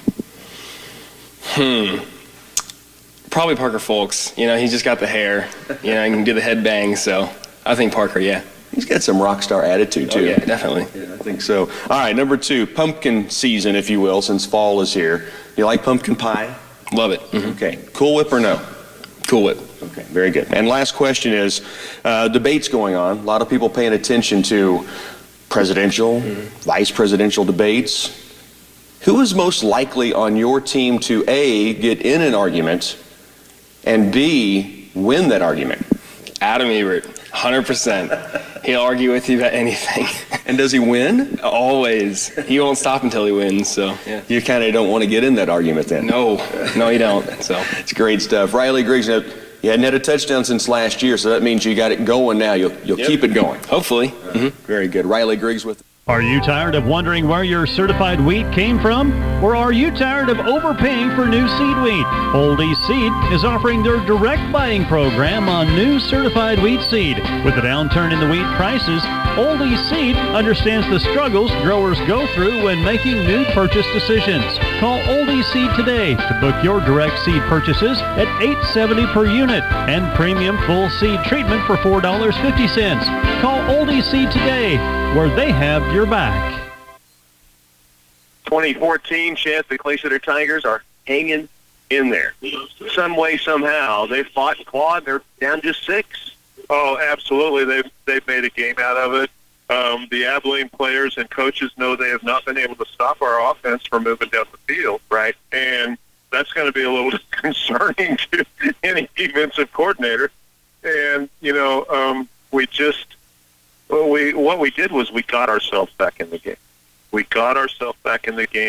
The defense was the catalyst on the last 2 stops of that second half or second quarter. Right. But, we're here. Yeah, great stuff. 2014 Tigers trail. More of our halftime Green Team Cars halftime show coming up. Coach Jeff Edwards, Lady Tiger Tennis next. It's amazing how much our economy is dependent on trucking companies who transport products from producers to consumers. TSI Kansas Incorporated has built a strong, reputable company by delivering valuable cargo for hardworking Americans who make the products to customers and consumers across the country. It's a vital role and one we are honored to do for your company. If you're looking for a dedicated carrier, we've got flatbed, vans, and reefers. We're TSI Kansas in Clay Center. Lady Tiger Tennis, as we get a chance to talk with the head coach of the Lady Tigers, Jeff Edwards, coming off of an NCKL victory this past Saturday. I guess let's start there, Coach. Getting the league title, heading into regional, it's just how you drew it up, probably. Yeah, that was one of our goals as a team when we started the season. We wanted to repeat as league champs. That's not a given any time that you've got Chapman, Abilene, Marysville, Wamego. They're always going to be solid, and we had some girls shifted around for league that hadn't been that way, and we knew it was going to be, kind of a different mental battle. We weren't familiar with a couple of our doubles pairs that we used, but it worked out in the end. The girls won 17 out of 20 league matches, and we beat Marysville by 8 points, which is substantial in the league setting. And Marysville, year in and year out, a tennis powerhouse, and this tennis court starting to take on some of that same feel. I know that's something you really wanted to work toward. I guess the thing that I would like to find your thoughts on is you've got a program that's really going, and now you've got a group that is keeping it going. And to me, that's the most impressive part. Yeah, any time that you've got a good group of seniors and upperclassmen leading the show, the kids want to be here. So we've done a good job of trying to keep all of the stress and drama out of our program and kept it positive, and that has kind of shown as the younger girls continue to improve, and we finished third at league, which was one of our better finishes here coming up, and there's going to be a lot of spots on varsity to fill, and I think they're in a good position to do it. You guys go into the league championships, and you said shuffle things up a little bit. Was that part of the plan? Was your hand forced by different reasons? No, we just we had a Sally Vallon was a new foreign exchange student. I believe she'll be talking a little bit later, and she's really improved through the year. And we had struggled to beat Chapman. They'd gotten us twice, and I decided to switch it up and just take a look at what it would look like and mix it up for the coaches and the players. And they ended up, after Chapman got us 6-0 the last time that we played them, we beat them 8-4 at league, and then we turned around and beat one of the top doubles teams in Wamego 8-6 on a 5-0 day for number one doubles. And our number two doubles went 4-1 with a new group, which is great, and I'm kind of excited about what happens at regionals. Let's also talk about a number this year. You were telling me before coming on camera that you guys are sitting one win away as a team from reaching the century mark. Yeah, we are, as of right now, we are 99-9 on the season, which, we added 2 or 3 tournaments, one at Bueller that was really tough, one at Ellsworth that brought in a bunch of tennis teams, and I couldn't be happier. It's by far the best that we have done, percentage-wise and team-wise, and the girls are still on a roll. So hopefully we take that into regionals at Topeka Hayden. 2 more tournaments to come this season, and you mentioned regionals. It is this Friday at Hayden. Have you looked at kind of what the competition's going to stand up like? Well, we know the competition's going to be stiff because Topeka Hayden's got a really good program. A lot of times they take the whole team, which means in each division, singles and doubles, 6 will come out of each singles and doubles from each regional, and there's 4 regionals. So I do know that we have the returning state champion, 3rd place at state, 5th place at state, and then Chloe was 13th at state last year. That's just 4 of the people that I know are going to be there in singles. And doubles will be stacked just the same. So we know that we've got a challenge ahead of us, and that's always what we've kind of lived for, with the mental side of playing tennis. And I'll take these girls anywhere, and I think they'll do great. Battle tested helps as well to the tournaments you've gone to. Okay, Tiger Talk here, Coach. You know how this works. 3 questions, could be about anything. We were talking with the football program last week, and they mentioned AC/DC. And the lead singer for AC/DC, Brian Johnson, is 69 today. So the question is this: which Lady Tiger tennis player is the most rock star-like? Oh, our rock star lady tennis player is probably Sally Vallon. She's new from Sweden. She's rocked a few Iron Maiden shirts to practice, which just kind of screams I'm into that stuff. So she's on her playlist on the way to tournament. She's played a little AC/DC too, so I would say it'd definitely be her. Perfect. Sally is the call then. It's pumpkin season because Halloween's around the corner. You a pumpkin pie fan? Oh yeah, I love pumpkin pie. Cool Whip or no? I've got to have a ton of Cool Whip. Okay, very good. And last question, everybody's paying attention to the presidential and vice presidential debates right now. Which Lady Tiger tennis player, A, gets in the most arguments, B, wins the most arguments? I would have to say Emma Girton. I don't think you ever want to mess with her in politics and just anything knowledge-based. But I will say, I would say our GPA on this team is pretty close to 4.0. So on the rides to and from the tournaments, I just try to stay quiet so I don't feel dumb. But all pretty bright girls. But Emma Girton by far is probably the most debate savvy. Very good. Coach, it's been a great year already for you guys. Century mark to come Friday, and hopefully send a lot of these girls onto the state championships. Best of luck. Thank you very much. We're joined by 2 of the Lady Tiger NCKL champion tennis team. Sally Vallon to my right, Jaden Wilcoxon to my left. Ladies, let's talk about winning a league championship first. Jaden, how fun was it on Saturday? It was really fun. We mixed up teams, so that was a little different, but we still came on ready and to win, so it went great. Yeah, great effort on Saturday. You go to Marysville, you win the league championship. Now you get ready for regionals. Now, for those who don't know, Sally is not from Clay Center, not from Kansas, not from the U.S., from Sweden, right? Yeah. Tell us about getting the opportunity to come here to Clay Center. It's really cool, actually, to be able to study abroad and actually playing tennis here as well, since that's what I do in Sweden. So now, the way I understand it, because I know the family you're staying with, so I'm going to ask you a couple of questions. The way I understand it is when you walked in and saw that there was a high school tennis program, you were caught a little off guard, because normally it's more club tennis. Is that right? Yes. In Sweden, we join clubs outside of school, so it's not included in school. Now, Jaden, I've got to ask you, has the language barrier been tough for you?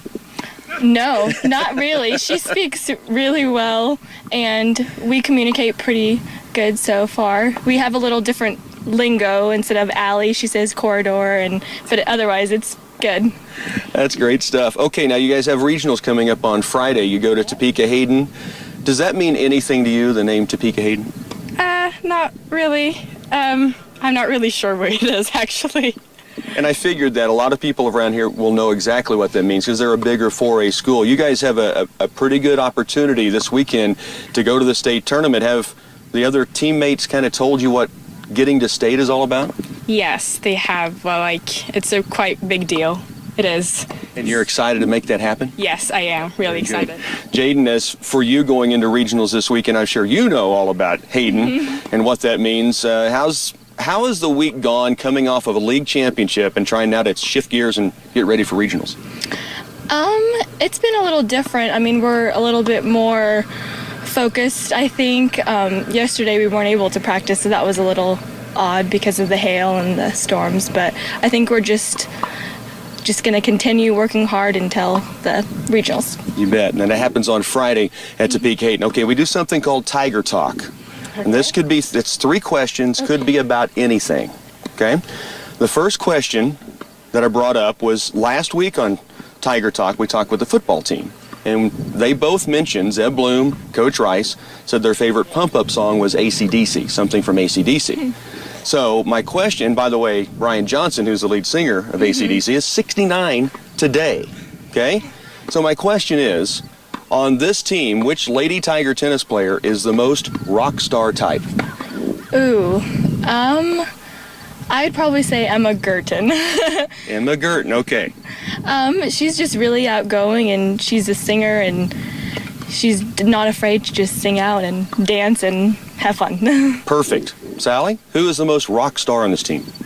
I would actually say Emma as well, because as Jaden explained, that she's really outgoing and she loves her music, the Broadway music. It's her thing. Now, Coach Edwards said you, Sally, because now let me get this right. You've sported some Iron Maiden shirts? Yep, I have. So my respect just went a notch higher hearing that. A metal fan. I like that stuff. All right. It's the pumpkin season. October's arrived. You like pumpkin pie? Yes. Okay. Cool Whip or no? Yes. Cool Whip or no? Do you like pumpkin pie? No, I don't. Have you had it before? No. Would you try it? Yeah, probably. But... Okay. Borgerdings, pumpkin pie for Sally, and let me say this. She'll want Cool Whip on it, right? Yes, yes. So there's your answer. All right. The debates are going on, presidential debates, vice presidential debates. My question is, of the Lady Tiger tennis team, which player is the most likely, A, the most likely to get into an argument, B, the most likely to win an argument? Ooh, that was hard. I would say that Emma, again, would probably be the most likely to get into one and also win one because she got all the facts. That's, yeah. Don't step in her lane then, right? Okay. Jaden? I probably agree also. Either Emma or Paige, they both are very knowledgeable, and like Sally said, Emma knows a bunch of random facts that will get you, so yes. Very good. Jaden, Sally, best of luck this Friday. Thanks so much for being on Tiger Talk. Go play well in Hayden, okay? Thank you. Have a good time. Thank you. Sally Vallant, Jaden Wilcoxon, Lady Tiger Tennis on the Twin Valley Locker Room Show. Back again to the den. Our appreciation for the Lady Tiger tennis team joining us here on the Locker Room Show earlier. We could catch it on our KCLY YouTube channel. Opening second half tasty pastry kickoff taken by Abilene back inside the 25-yard line. To return out around the 36-yard line. There's 2 flags on the field. You get this sorted out yet? Well, I know that this one's holding. And then a personal foul face mask. Now they're going to sort it back out again. They called holding against Abilene. That was the first flag thrown. Then there's one near the sideline. It's holding on Abilene, personal foul face mask on the Tigers. Now, so where does this get marked off from? The football is at the 37. And the face mask. Here comes the call by the official. Holding, personal foul, like we said. Offset. So the result of the play stands, and Abilene starts from their 37. And the face mask was where the ball is. It was on the tackle at the 37. The holding was at the 33. They offset, and first and 10 for the Abilene Cowboys at the 37. Wilson from the gun. He's going to turn right, hand off. This is outside now to O'Neal. Hit once, bounces off a tackler. Now trying to be tracked down by Atkinson Enneking, and he is able to take it on the outside. Parker O'Neal, tough to bring down. He takes it near the midfield stripe, first and 10 Abilene. I think Parker O'Neal is going to be hard to bring down at any point in the field, but when he's out there and he has a little bit of speed and he's turning that corner, you need to bring your very, very, very best tackling skills if you want to get him on the ground. We had a couple of guys bounce off of him before we did. Parker folks, Zeb Bloom up on the front line along with Jonathan Kramer, Rainbold, and Gavin Ware. Your linebackers are Jake Wynn, Hunter Mullen, Adam Ebert.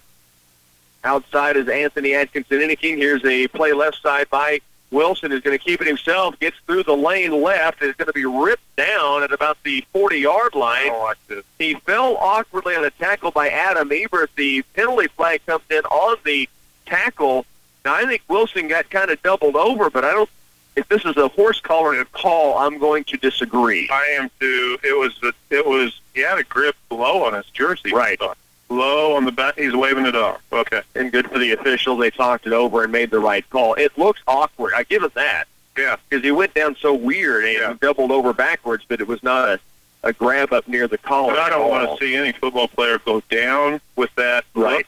That's how awkward it was. But, you know, he had a grip on the back of the jersey, so I think he initially did call horse collar, then he realized it wasn't.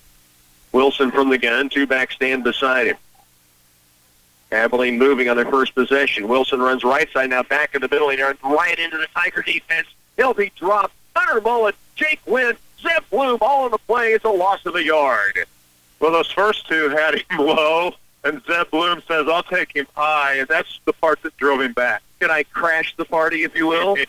Second down, 11. 10:40 to work here in this third quarter of play. The Tigers trailed 20-6. They turned the football over 4 times. The Tigers did in the first half. They're down just a score, 20-14. Early third quarter, 10.5 to work. Abilene at the Tiger 40-yard line, second down, 11. Wilson again from the gun. High snap, and he has it. Drops back, wants to pass. Fires downfield, double coverage. It is going to be overthrown. Penalty flag in. There was contact. Peyton Lane, Riley Griggs, both in the area. No chance for the receiver to catch it, but in high school football, unfortunately, when that contact happens, they're going to throw a flag. It was up for grabs and double coverage. That's unfortunate. Yeah, and there's so much discrepancy in this call at every level of football. And so sometimes people get confused when they watch it on TV or they come out here on a Friday night. But this is going to be a little costly for the Tigers. So now they'll talk with the quarterback and captain of the Cowboys. By the way, score that appreciate getting an update on. Big battle tonight, Manhattan Junction City. Both those teams have been doing some big deals. Halftime at 21-10 Manhattan. That'd be a good football game. Do you know where that is? I don't off the top of my head. Yeah, it doesn't matter. Manhattan, that's always a huge rivalry. It's a home game for both of them. No kidding. Monster game in 6A football. Both those teams ranked this year. If it's a junction, it's on fast turf. Yes. First and 10 here. Abilene has it down to the Tiger 26 on the pass interference call. Wilson out of that gun. He will hand off left side. This is O'Neal. Dances his way to the corner. There's a penalty flag down. He is wrestled out of bounds inside the 15-yard line, but it looks to be a hold back behind the play. That'll absolutely be holding, and that's, I think, what sprung him on that play. 10:09 to work, third quarter. Tigers trailing 20-14, hanging in here on a football Friday that was a struggle in the first half, but they kept themselves around. You know, not to state the obvious, but sometimes people forget this. On blocking infractions, you know, sometimes they don't make any difference. Like if it's far away, you have a punt return or a kick return, it's far away from the play, it wouldn't have made any difference, and the whole thing comes back. But oftentimes like that, it's like, oh, it negates a big run. Well, he wouldn't have made 2 yards without that penalty. Right. First down and 22 now. The football back outside the 35-yard line for Abilene. Wilson fakes it, going to run it himself, right side. Has a blocker out in front, trying to get to the corner. He is hit now and wrestled down near the original line of scrimmage marker. Adam Ebert finished off that tackle for the Tigers. It does bring up second down. He gained about 12 on that play. Abilene seems to, for 40 years, they bring great quarterbacks. Yeah. You know, and the thing you have to do, and it doesn't matter who the coach is, what offensive scheme they're running, I mean, they just all seem to come from a similar mold. You got to string them out to the sidelines. The Tigers did a great job of stringing him out, not letting him make that corner, but he's such a tough runner that once we made contact with him, he got about 5 more yards. It's actually, he was out of bounds, not as far downfield as I initially thought. It's a gain of 8. So it is second down 14. I thought he had gotten almost back to the original line of scrimmage. There's a player over on the sideline. It may be Wilson that's getting the left shoe back on. That shoe probably came off when about 4 of us were trying to get him on the ground. Right. Tough, to get your shoe on. He's trying to get back to the huddle. But then you got 2 officials right over the top of you watching you try to tie your shoe too. Yeah, a lot of pressure there. And I'm sure the coach wasn't saying anything. No. Right over there in front of their bench. In fact, then he gets up after tying his shoe. It was the quarterback Wilson and got a little more instruction from the sideline, Steve Simpson. 9:51 to work here in the third. Second down 14. Tiger defense really finished the first half extraordinary, negating a couple of turnovers. They need a big stand here. Second down 14. Wilson back to pass. Pressure coming. He steps inside. Now he's going to be hit. Crash Bloom will take him down. It's a gain of maybe 2 on the play. Flushed out of the pocket initially in the backfield. I think that was Brandon Loader that got in there. Almost tackled him. And then Seth Bloom did finish him off. It's third down and 13. And the other thing Loader did great. He did a great job of this. He put the pressure on him, but he turned him up. He turned him up in the middle of the field. He wasn't bounced. If he'd have been 2 steps different and the quarterback cuts around this way, we have nobody over there. But he turned him up into the heat, and part of that heat happened to be Blue. And now a timeout's going to be taken here by the Cowboys. 9:13 to work, third quarter. 3rd and 13 on the field when we come back. A lot of people sell seed. Central Valley Ag offers a unique extra service, a master seed advisor to help you pick the right seed. Identifying the different fields, how they manage it, and making proper recommendations from A to Z. CVA Master Seed Advisor Mike Ager is part of the team. Whether it's the planting date, or fertility management, crop protection programs, plant health treatments, success starts with making the seed selection. Want a Master Seed Advisor in on your plan? Talk to Central Valley Ag. Have not had any further updates on scores around the KCLY community since those halftime scores we had earlier. So if we do get more of those details in, I'll pass that information along. The Wakefield-Frankfort ball game was a good one. At last check, it was halftime, and it was 18-12 Wakefield over the Frankfort Wildcats in that matchup. Also, we heard from the Marysville Bulldogs. They were up 7-0. That was at halftime over Chapman. And at the end of one quarter, Wamego led Concordia in a 7-0 ball game. Some interesting league matchups. It really is. Third down 13, 20-14. Back to pass Wilson. Pressure coming. Atkinson, anything he wanted a holding call, and he's going to get it. It's going to negate what potentially was a touchdown downfield. I'm going to go 2 different plays here. The Ant-Man, big time in the backfield, coming up to get pressure. He was held. Downfield, though, that pass almost caught Riley Griggs, Peyton Lane, and I think one other defender broke it up. Yeah, absolutely. But Anthony's out there making all the signals for the official. but this will be big, too, Chet, because this is about 7 yards deep in the backfield. We're going to bring up third down to 20, maybe 30-some yards. Yeah, it might be 10 yards deep in the backfield. So they will decline it. As a third down 13, we'll see Abilene punt it on the short field. So the football was at the Tiger 28. Instead of trying to take field position, they'll take the football as they stopped them on that play downfield. Big-time defensive play down near the goal line. Yeah, that's a tough call in high school. Abilene cooperated by bringing up the punt team. O'Neill is the punter, as mentioned. Remember that. He will punt it. Tries to pooch it downfield. It's going to bounce at the 5, roll forward near the goal line. Did they get it, or were they in the end zone? No, they got it. Oh, yep, they got it. It will be Clay Center taking over the football, so they stop. But they're going to start inside their own 1. Yeah. Cade Wallace, when he's behind center, he's going to be on the goal line, if not behind. Right. So the Tigers will have to try to make hay from near their own goal line, but they still trail by just that 6-point margin after a big defensive stop. We've got a football game. It looked like early on, I mean, when you commit 4 turnovers and Abilene scores off of 2 of them, it looked like, oh my goodness, it's the first quarter and it's 6-20. Now we have a football game. Cade Wallace under center. Wyatt Alexander is the receiver left. Wallace going to keep it himself, right side. He gets out to maybe the 2. They're just trying to get themselves some room to work with right now. 8:45 to go, third quarter. Tigers trailing 20-16. They have the football at their own 2. Second down 9. It's such a big deal at any level of football. It doesn't matter if you're 4th grade or NFL. If you are inside the 5-yard line and you're trying to get that offense running, it's a big deal.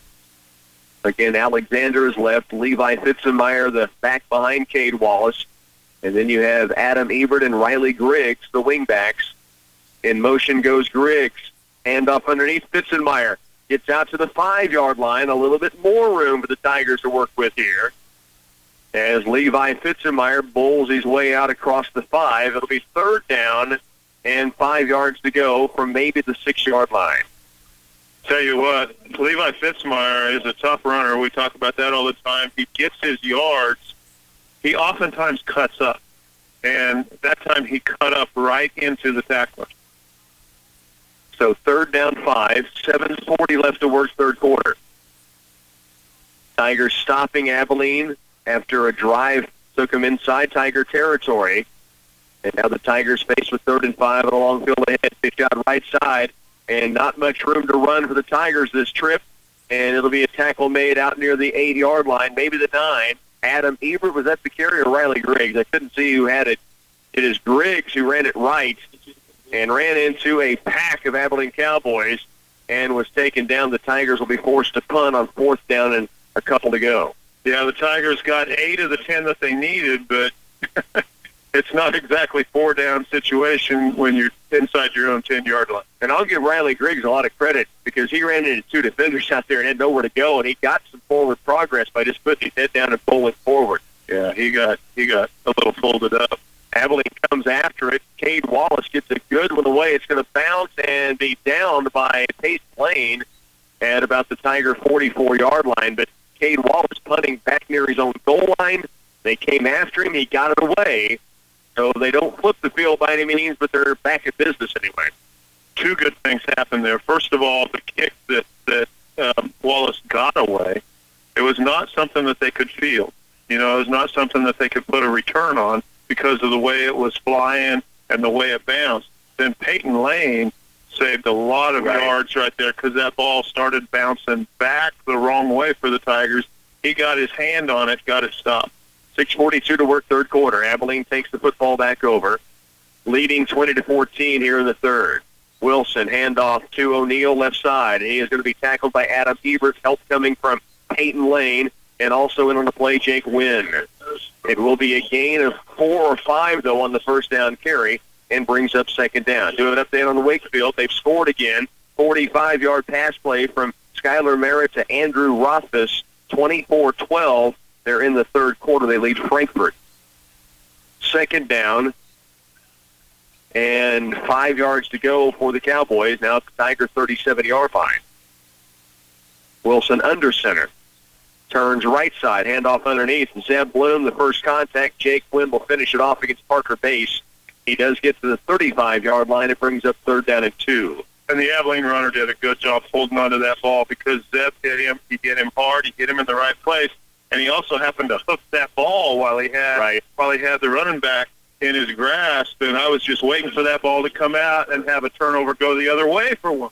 Yeah, we need one of those to happen for the Tiger defense. They have been so good since giving up the 72-yard run to Parker O'Neal. They have really bailed the Tigers out of some turnover trouble in the first half. Now trying to make another stop here in the third quarter. 5:25 to work. Wilson from the gun. Third down 3. Runs it right side. He's hit. Parker Folkton on the play, but Wilson able to fall forward and pick up the first down yardage down to the 31 of Clay Center. And Abilene will have first and 10. He didn't get much, but he didn't need much. But I like what I'm seeing out of this defense tonight. And I like what I've been seeing these last few times. Now, I've been watching them every play here, and we can't see their faces from here in these face masks. But I can see their faces because of how they walk. You can tell this is a defense with a lot of pride. Right. And they love playing defense. You can tell. Just watch them walk out there and watch them line up. They're ready to play on every snap. Have it called 53's name for a while, and he has had some huge plays in this defense tonight. Here's a play up the middle. Seth Bloom again, though. We've called that name. Did the ball come loose? No. It is Wilson staying with it, diving forward, and it's a gain of maybe 2, and Crash Bloom. We continue to call that defensive end crashing down in the middle. Crash made the tackle. A little assist at the end with Hunter Mullen. But, I just watch these guys. Sometimes you watch a defense back on their heels. This is a defense that's ready to play. Second down, 8 after a gain of 2 by Wilson. One receiver wide right for the Cowboys. That is Carter Wildy. Wilson from the gun. He will drop back to pass. Has a lot of time. Now let's go to it down the middle. Has a receiver near the back of the end zone. It's incomplete. Coverage downfield by Peyton Lane as they went up top. Really good arm by Wilson. That was a well-thrown ball, and it was almost caught. Almost is the key word. Carter Wiley, I just mentioned, was the senior wide receiver to the right side. That's who he went for down the middle. Peyton Lane was in the area, but they had a chance to connect there. Maybe just got the hand up in time to interfere with the vision of the receiver. Big guy. He was guarding down the middle of the field. He's big. When his arms went up, he looked twice as big as our defender. Third down, 8. Wilson goes back under center. Abilene, pitch out right side, and it's going to be a halfback pass, firing back to Wilson on the left side. Catch is made to the 25-yard line, ridden out of bounds. Let's see where they mark him out. At about the 23, it'll be really close to the first down. It wasn't a big-time play. The Tigers did fight too hard on it, but it may have been enough to pick up 1st and 10 for Abilene. Let's see. It's really, really close. The mark is on the Tiger side of the field. They may have to measure. They're going to have to bring the chains all the way across. And they will do that right now. Tigers, again, they stayed at home pretty well. Yeah. For Parker O'Neal to be the guy that was throwing the football. They didn't get burnt. Right. But they tipped off the play very early. Any defensive player with his eyes open knew what the play was pretty quick. And so the guys on this side, if they did happen to cheat on their honesty, they were able to recover. But there's just enough athleticism, and he didn't need a lot, and he had a field to work with. He had the whole sideline to work. We can't see the marker. It's right in front of the Tiger sideline, and it is going to be 4th down. It may not be by much, but they'll have to snap it again to move the chain. By the way, I want to remind you that come see the Green Team for all your service and parts. They have just added a state-of-the-art Hunter Hawkeye alignment machine to get your vehicle going straight down the road. They've also added a 36,000-pound heavy-duty lift so you can take care of even the biggest jobs and get you back on the road. That's the Green Team in Clay Center. 3:55 to work, third quarter. Tigers trailing 20-14. That was the halftime score. Abilene now has a 4th down and inches at the Tiger 22-yard line. Wilson goes in under center. They've been running a spread field almost all the time, not right now. So they are tightened up in a bunch right now with 3 backs behind Wilson. Hard snap count. Now he takes it. Quarterback keep, falls forward. He didn't need much, and obviously that'll be enough for the 1st and 10. Yeah, he got it. 3:49 left, third quarter. Tigers trailing by 6. Wilson falling near the 20. And that'll be enough, it appears, to move the chains. And that is 1st and 10 for Abilene. Plays like that are hard on everybody. Right. Even when you're young and resilient, right? I mean, those guys are getting up slow and sore. And even more slow and sore tomorrow. Yeah. 1st and 10 Abilene, now at the Tiger 21. 3:42 left, third quarter. Same formation as the last quarterback keep. This time on 1st and 10. Wilson, right side, handoff. And some room to run and a bounce off a tackle. Jake Quinn, good hit in open field. But a carry that time by Logan Anguino takes the carry down inside the 15-yard line. And this will be 2nd down and short now for Abilene. A little different look. I don't think we've seen that out of Abilene yet tonight, to run that type of running play out of that formation. Tigers didn't have their normal stellar defense against the run that time, gave up quite a bit on 1st down. 8-yard gain, 2nd down 2. Another score into the third quarter. It is Marysville 19, Chapman 0. 2nd down 2, just under 3 to work, third quarter. Abilene marching against the Tigers, leading by 6. Handoff left side. It is going to be O'Neal. Stretched out to the sideline. Caleb Bindham, big-time play as he was able to wrestle down the ball carrier that time going out left. That was actually Parker Pace, not O'Neal. And I don't know if he's big or not, but he looks big when Caleb Bindham's tackling him. Yeah. And again, he goes up high, but he gets him down right on the spot. It's right at the 10-yard line, so first and goal at the 10 for Abilene. 2:31 left, third quarter. It has been a battle since the Tigers gave 4 turnovers away in the first half, fell behind 20-6 first quarter, and then have just fought their way into this game. Abilene trying to punch one in here in the second half would be the first score for either team. Tigers down 6, first and goal at the Tiger 10. Right side handoff, Base as a blocker out in front. He's to the 5, trying to get the corner angle, and he will get to the pylon, and a penalty flag comes in really late behind the play. The touchdown is through for Abilene. This could be a hold behind the play. It'll be a hold. The white hat went to throw it, and it slipped out of his hand. Okay. And so it fell about a foot away from him, so he had to pick it up, grab it, and throw it to the spot of the foul. Huge call for the Tigers, and again, had something to do with a defender not able to stretch out that sideline, and Base got to the goal line, but instead they'll move this back 10 yards from the spot of the foul. Instead of first and goal at the 10, it's first and goal back at the 18-yard line. It's a big play. That's a huge play. When he was trying to throw that flag, it looked like Sam Bradford on a wet day trying to throw that. You know, the ball seems to slip out of his hand a lot. You know, and it was kind of humorous, but it was a big penalty. First down and goal at the Tigers' 17-yard line. Full house backfield behind Wilson, the quarterback. He will turn left, handoff, carry to the left side, and some room to run, and the ball pops loose down near the goal line. Tigers say they have it. Tigers get it. Tigers get it. Turnover down near the goal line. It was Parker O'Neal trying to get to the goal line. The Tigers pop it loose and dive on top of it. Well, this defense doesn't quit. I was talking about how I liked the way they acted at the line of scrimmage. They have that defensive attitude. As they're getting back near their goal line, they kept it, and big hit, big fumble recovery. Wow. For the second time in this third quarter, the Tigers are going to start from well inside their own 5-yard line. But they start both drives still down by just 6. Same score it was at halftime. Exactly. 2:06 to work here in the third period. Tigers do take it over. They will start from their own 2 this time. Cade Wallace has a heavy side to the right side of his offensive line.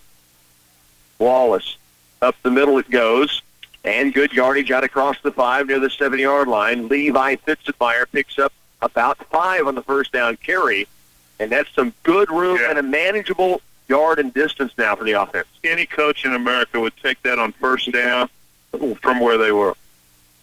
So second down and 5. The football out to the 8-yard line. 1:40 to work. We're in the third. Tigers down 20-14.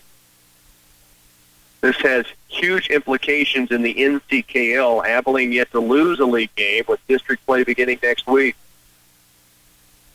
Cade Wallace, right side handoff, and it's going to be a short yardage play. They try to give it back to Levi Fitzenmeyer. He was hit pretty early and doubled up. It'll be no gain. Third down, still 5 yards to go.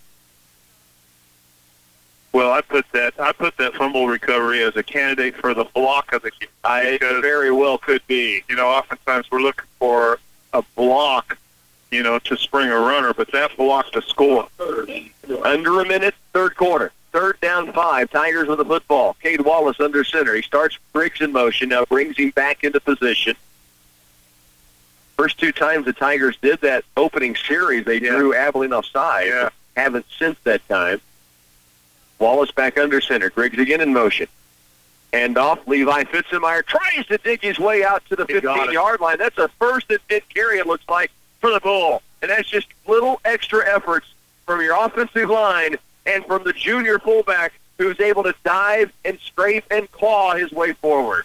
Man, he fought for that. He fought for those last 3 yards. And, I mean, he fought hard for those last 3 yards, and he got that first down. Bear crawled his way with the football just enough to move the chains. It's first and 10. Tigers now at their own 14. but they have some room and a new set of downs. And the new set of downs is big. Cade Wallace. Pitch out left side, Adam Ebert. He's hitting the backfield and dropped immediately. Wow. As soon as he caught the football, a defender right on top of him. That was Parker O'Neill with the play. That's a defense blowing up your play right there, and that cost a lot of yards for the Tigers. That ends the third. We're headed to the fourth. Tigers trail 20-14. You're listening to Tiger Football on 100.9. Are you looking for the right bank to complement your busy schedule? Look no further. United Bank and Trust has just what you need. From easy online, mobile, and tablet banking to online loan applications, there is no need to try to find time to reach the bank before closing hours. You can simply apply for that new mortgage or car loan in the comfort of your own home, or check the balances of your accounts while waiting in the line at the grocery store. United Bank and Trust makes banking convenient for you. United Bank and Trust, banking for your way of life. Equal housing lender, member FDIC. I was putting away inventory when in came Howard Cunningham. Can I help you, Mr. C? Tomorrow's my anniversary, and I need the perfect gift. 25 years to the most beautiful redhead in the world. We've got a wonderful selection of McCall's candles and Demdeco willow tree items. We've also got lovely fall home decor, a large selection of new Springbok puzzles, and beautiful Legacy 2017 wall calendars. Not to mention a great assortment of adult coloring books, markers, pens, and pencils. Marion would love all of this. Central Office Service and Supply Guy, you saved my day. Clay Center Tigers down 20-14. That was the halftime score. Abilene twice deep into Tiger territory, and Clay Center denies both times. Yeah, and that's the defense is playing a great football game tonight. You know, Abilene, there's several things we could have up there for stats. I've got the turnovers right now, but the other thing is they basically had their first. They have 3 scores. They had their first 2 scores after 5 offensive plays. Wow. Yeah. Second down 16. Tigers lost yardage on that first down carry. Second down 16. They're at their own 8-yard line. Cade Wallace looks to the sideline, barks to his teammates. He's got a receiver wide left and to the right side, 2 to the right side. Cade under center. Back to pass, rolls right, fires out right sideline. He's at the first down marker. The catch is made. That is Peyton Lane. It appears to be enough for the first down. No, they say incomplete? No, it's at the original line of scrimmage because of the correction. loss. Thank you. So third down 10, a gain of 6. Just the wrong end of the chain. Third down, we'll call it 9. Yeah, third a gain of 7 yards on the play. That was a big completion right there. It does give them some room back to the original line of scrimmage, basically. And a good catch in traffic by Peyton Lane. The throw was right there from Cade Wallace. 11:22 just underway in the fourth quarter. Tigers trailing 20-14. They have the football, third down and 9. Pitch out left side. This is Griggs. He's got a blocker. Now it's to the 20. Dives forward. He's going to be short of the first down. Oh, man. But a pretty good run once again by Riley Griggs going left side. After such a big loss to get almost all of it back, we come up a little short. We're looking at fourth and about 3 right now. The punt unit back on, but the punt this time will not be inside your own goal line or near the goal line. It'll be out with some space maybe for the Tigers to make something happen. Wind, not an issue tonight. We knew that going in. It was supposed to be a calm day and evening, and there is no wind to deal with, so no advantage going one way or the other. Cade Wallace. The Tigers need an extra man on the field, so Hunter Mullen comes in to shore up the special teams. Snap is a good one, but bobbled. Wallace, though, picks it up, and it bangs one downfield. It's going to bounce at the midfield stripe, takes a Tiger bounce, and rolls to Abilene's 42-yard line. And, Chet, this will be the first time in the second half Abilene's not started in Clay Center's end of the field. Yeah, they're in their own territory for once, and the Tigers made a big stop, like 4 times in this game they made a big stop, but the last 2 stops have been bigger than normal. Clay Center with a good turn of the field, and Abilene's taken over here on about the 43-yard line. Tiger defense has found ways to scrape and claw and keep them alive. See if they can keep it going here. Gavin Siebold being called on to play at an inside linebacker. Jake Wynn out there as well. Adam Ebert, Riley Griggs, Caleb Mendham, Peyton Lane. That's the defensive backfield, along with Anthony Atkinson. He's almost playing a defensive end right now on the left side. Wilson under center. He is going to drop back to pass on play action. Has a receiver downfield and is going to be caught at the 25-yard line. Now gets by a tackler and is going to go in. Abilene scores on their first play from scrimmage. Ben Beach makes the catch. Riley Griggs just couldn't grab him and drag him down. Touchdown, Abilene. They've gone up by 2 scores. That was a big play. And it's kind of a mismatch in size. He about caught that pass at the end zone in the third quarter. Right. And, we said when his arms went up, he looked so much bigger than the other players. But it was a good play for them right down the middle, and the ball was thrown high to where he would have been the only one that could catch it. He made the catch, was able to just get away and get on into the end zone. Frankfort now has taken the lead on Wakefield 26-24. So that game going back and forth between the Bombers and the Frankfort Wildcats. 2-point conversion try now by the Cowboys. Wilson again to pass. Pressure in the backfield coming. Zeb Bloom had him. He got rid of it and finds a receiver at the goal line. 2-point conversion good for the Cowboys. 28-14. Now with 10 minutes to work, the Tigers trailing. You're listening to Tiger Football on KCLY. When it's wheat planting time, who better to help you with that task than Wilbur Ellis and Reed Seed and Feed? We are the complete package, providing cleanup service of unwanted weeds in your field and applying starter fertilizer to your crop. We have individual varieties and blends of seed wheat and treatment packages too. We offer all these services and products to make the wheat planting go smoothly.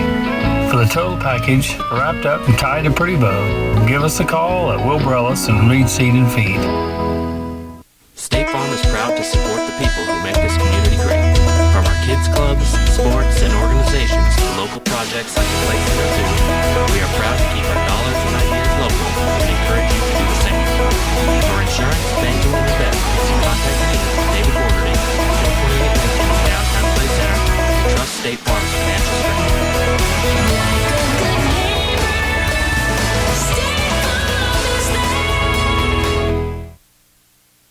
The Tigers find themselves now down by 2 scores again. The first score of the second half, a big-time up-top play.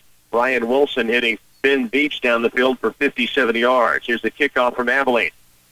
Up, back, takes it. Peyton Lane bobbles it, now picks it up, starts left side, has a defender chasing him to the sideline, has it popped out of his hands but goes out of bounds.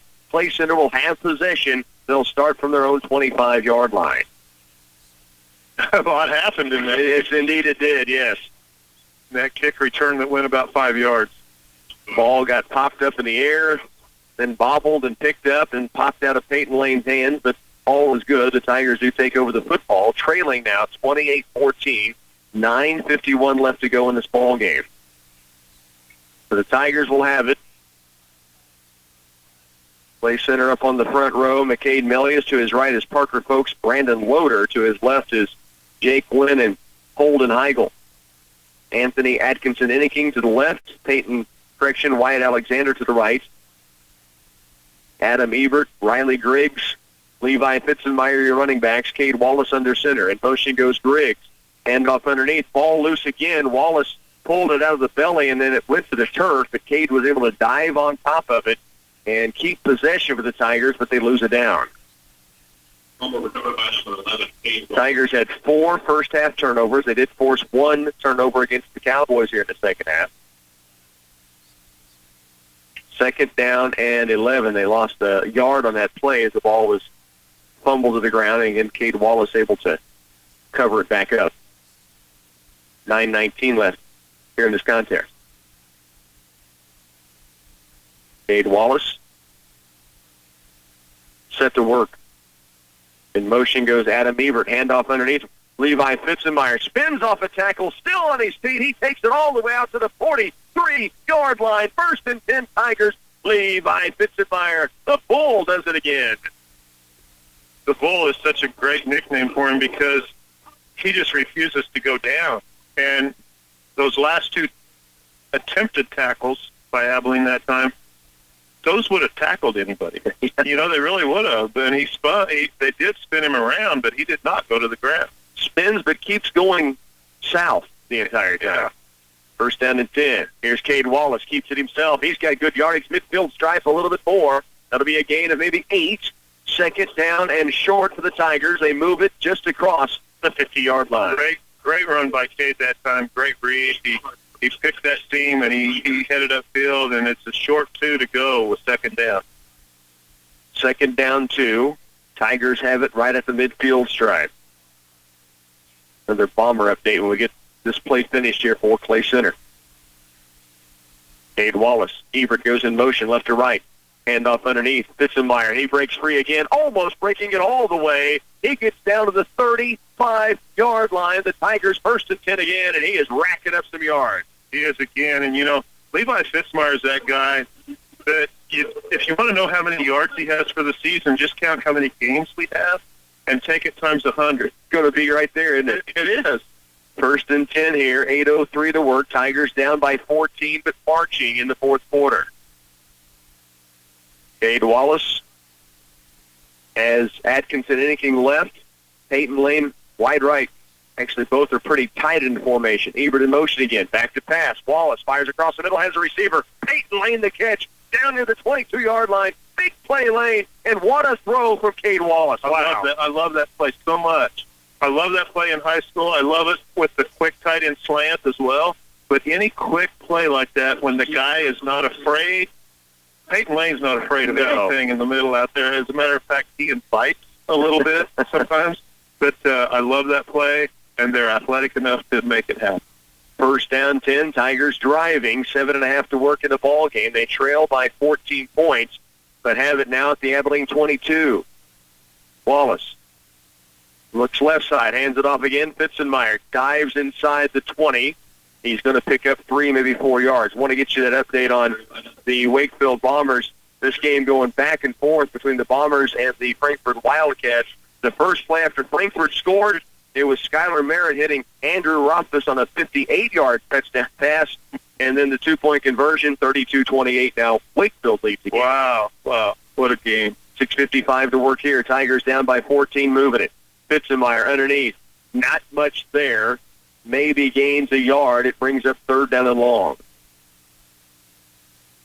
That's about the first time the Tigers have really been stopped in quite a few offensive plays. Obviously, 4-down territory here with the score and the time on the clock and the position on the field. They're at the Abilene 19.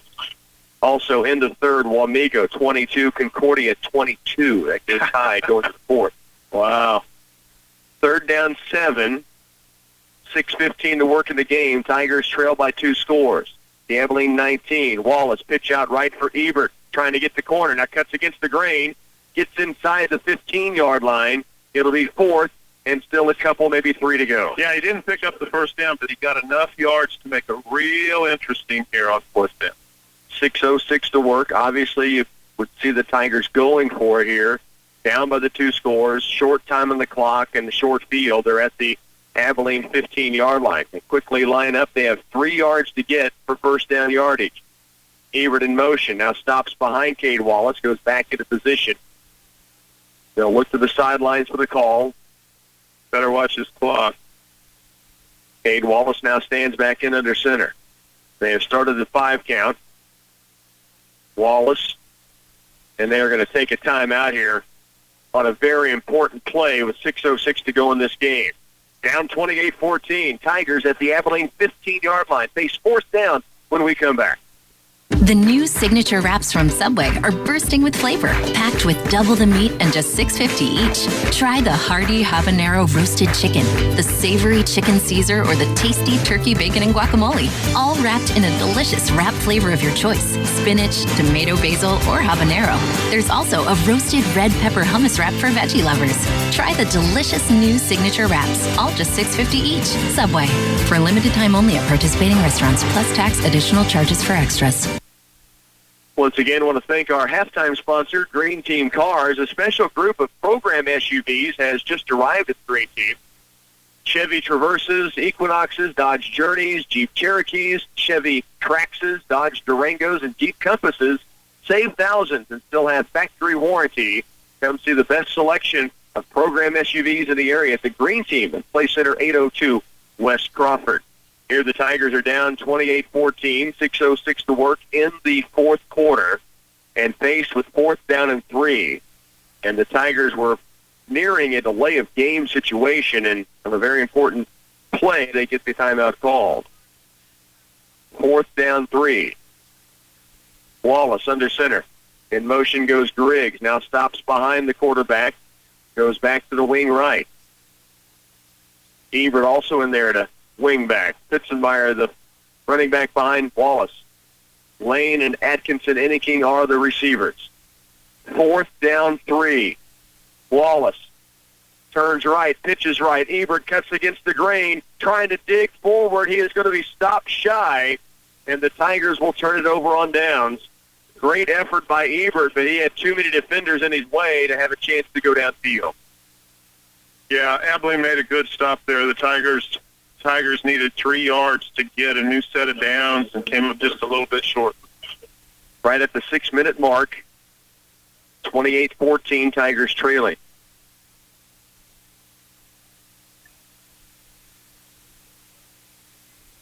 First down 10. Abilene takes over, thrown 14-yard line. There's still time. The Tigers really needed to move the chains there, but we're just under 6 minutes, 5:59. Here is a handoff right side. This is Anguano to the right. Gets by one tackler and out of the open field. He's up the sideline, and he may be gone. To the 40, being chased by Riley Griggs. Cuts back in the middle. To the 25-20, caught from behind. Finally tackled at the Tigers' 16-yard line. Jonathan Kramer Rainbolt in on the play, not giving up as a defensive lineman to get downfield. Riley Griggs turned him back into the crowd, but Anguano, huge run, and Abilene really punches a big-time carry here to get themselves in position. And he got sprung with a huge block right over here on the sidelines. I didn't even see who got taken out, but he was closing on him 30 yards upfield here, and there was a great block. Abilene will have it 1st and 10 now with 5:43 to work. It's at the Tigers' 17-yard line. Got a few things we're going to talk about as this game starts to go toward the end. I'm going to start with our Debenham electrifying play of the game, because you picked this one out, and I agreed immediately. Gavin Ware, the fireman that he shot in after Zeb Bloom stood up the defender, and then just a perfect takedown. The pile driver, as Chet called it, but a big-time sack in the second quarter. Our Debenham electrifying play of the game. It was the most electrifying thing I'd seen in a while. Here is a handoff left side for O'Neal. He's got a couple of blockers. Now gets downfield inside the 10-yard line, and it brings up 2nd down. And that was for a sack that really set the tone for the defense stepping up at an important part of the game. By the way, Frankfurt has now reclaimed the lead, scoring again right away. It's 34-32. Frankfurt now leads Wakefield, and it is a final Marysville 25-0 over Chapman tonight. Oh, they got a field goal. 25, yeah, they must have. You're right, it was 22-0. They have had a couple, because I think at one time it was 19-0. Oh, 2nd down 3. Here's a handoff right side. Now the carry by O'Neal, tackled in the open field near the 5-yard line. Riley Griggs able to get in there and make a play on the big back coming at it. It's Parker Bass, actually, not O'Neal with a carry. It's 1st and goal for Abilene now at the Tigers' 6-yard line. Well, a big play for Abilene to get down here. I was thinking back, Rocky, on that Concordia Wamego game that was tied at 22. That was the 22-22 game, yeah. That was still in the fourth quarter, last note we heard. Tiger defense back on their heels at the 5. 1st down and goal. Wilson under center. Spins left, hands off O'Neal. Got head of steam near the goal line, and he's in for a touchdown. And now Abilene has gone up by 3 scores here late in this fourth quarter. 4:23 remains in the fourth. Catch of the game's pretty obvious, I think, too, Chet, although the Tigers have had a couple of pass plays that have been nicely done. But Catalyst Sign and Graphics catch of the game. Cade Wallace hits Anthony Atkinson Enneking for a touchdown that cut the lead down to 6 late second quarter. 45 seconds before the half, and what a beautiful throw and catch, but he had to go down in the grass, right, to catch that ball. On these shoe tops, the Ant-Man went down and made it happen. So again, the Catalyst Signing Graphics catch of the game, Anthony Atkinson-Enneking off the pass from Cade Wallace late second quarter. So there's a stop of play here. Flags flying everywhere, but they're trying to discuss it here. Tigers are saying it's against Abilene. It's on an extra point try. It's procedure against the Cowboys. They said replay the try on the mic. The official did. I don't think they ever actually ran the play. Or obviously the Tigers would just take the no good. 4:23 remains here in the fourth. Tigers now trail at 34-14 with the extra point coming on for the Cowboys. And the kick, a really high, wobbly kick, but he got through. Wow. That may have been partially blocked even, the way it pooched up in the air, but it's through, and the Cowboys lead 35-14. Stay with us. Tiger football continues on 100.9. Today's crop production is about getting the right genetics matched to the right acres, and the Farmers Cooperative is here to help. We offer a wide range of genetics from companies such as DeKalb, Asgrow, Mycogen, NK, Cropland, and our newest genetics from Bayer, Credenz, and NewTek Seed from DuPont. Order your seed now and save through our quantity and cash discount saving program. Contact your Farmers Cooperative agronomist. Investing in our owners' success. Farmers Cooperative. Crop Production Services take this opportunity to thank their customers for their continued support and for the confidence placed in them. They don't take this privilege for granted and will keep working as a team with the common purpose of providing best-in-class services to all their customers. Crop Production Services also recognize the unity of our high school and college teams, building stronger partnerships together. They all know that your support and trust is the foundation of their success. Thank you from Crop Production Services. 35-14 ball game. Abilene now the lead. 4:23 remains. The kickoff on its way downfield is going to be taken by and up back at the 24-yard line. That is taken by Peyton Lane. Starts left, back to the middle. Now it's sandwiched out across the 35-yard line. Peyton Lane takes it to around the 37. That's where the Tiger offense will take over, trailing now by 21. 35-14. Tigers will have it with Lane right, Atkinson-Enneking left, and then you have Fitzenmeyer, Griggs, and Everts in the backfield. First down 10. Tigers will start from their own 37-yard line. Cade Wallace goes in under center. He will pitch it out left side. This is Griggs. Bounces off one tackler. Now it's going to be wrapped up, driven backwards, and taken down by the Cowboys. That is Jacob Bender with a tackle. So second down and 8. We'll call it a gain of 2. Second down 8 with 3:51 left to go. Cade Wallace back under center. In motion goes Griggs, right to left. They'll fake the pitch. Now rolling out right. Wallace looking downfield. Pump fakes a couple of times. Now gets by one tackler. Spins off a nugget, and it is really drilled backwards. He gains maybe 2 or 3, and he is a little slow to get up. And, I mean, he was dinged to the ground. And they may want to give him a moment. He does walk himself back toward the huddle. He got hit really hard on that play. You know, he dodged and avoided about 4 guys there, but when he got hit, he got hit. So third down 4 for the Tigers. Cade does stay in there. 3:03 left to work in the ball game. Tigers trailing 35-14. Wallace under center. Ebert goes in motion. Handoff right side. This is going to be Gavin Seabold. He is hit and then stacked up. Now Wallace is almost looked like he turned an ankle in the backfield and brings up fourth down. Fourth down and about 3, nearing the midfield mark. Chet, let's take a look at our C&R Credit Union block of the game. We actually had an offensive and a defensive play picked here, but I would say at the time that it happened, the defensive stop, the fumble recovery that stopped a Parker O'Neill touchdown, got to be the block of the game, don't you think? Absolutely, and that's my vote. I mean, it was a block of momentum. It was a block of scoring.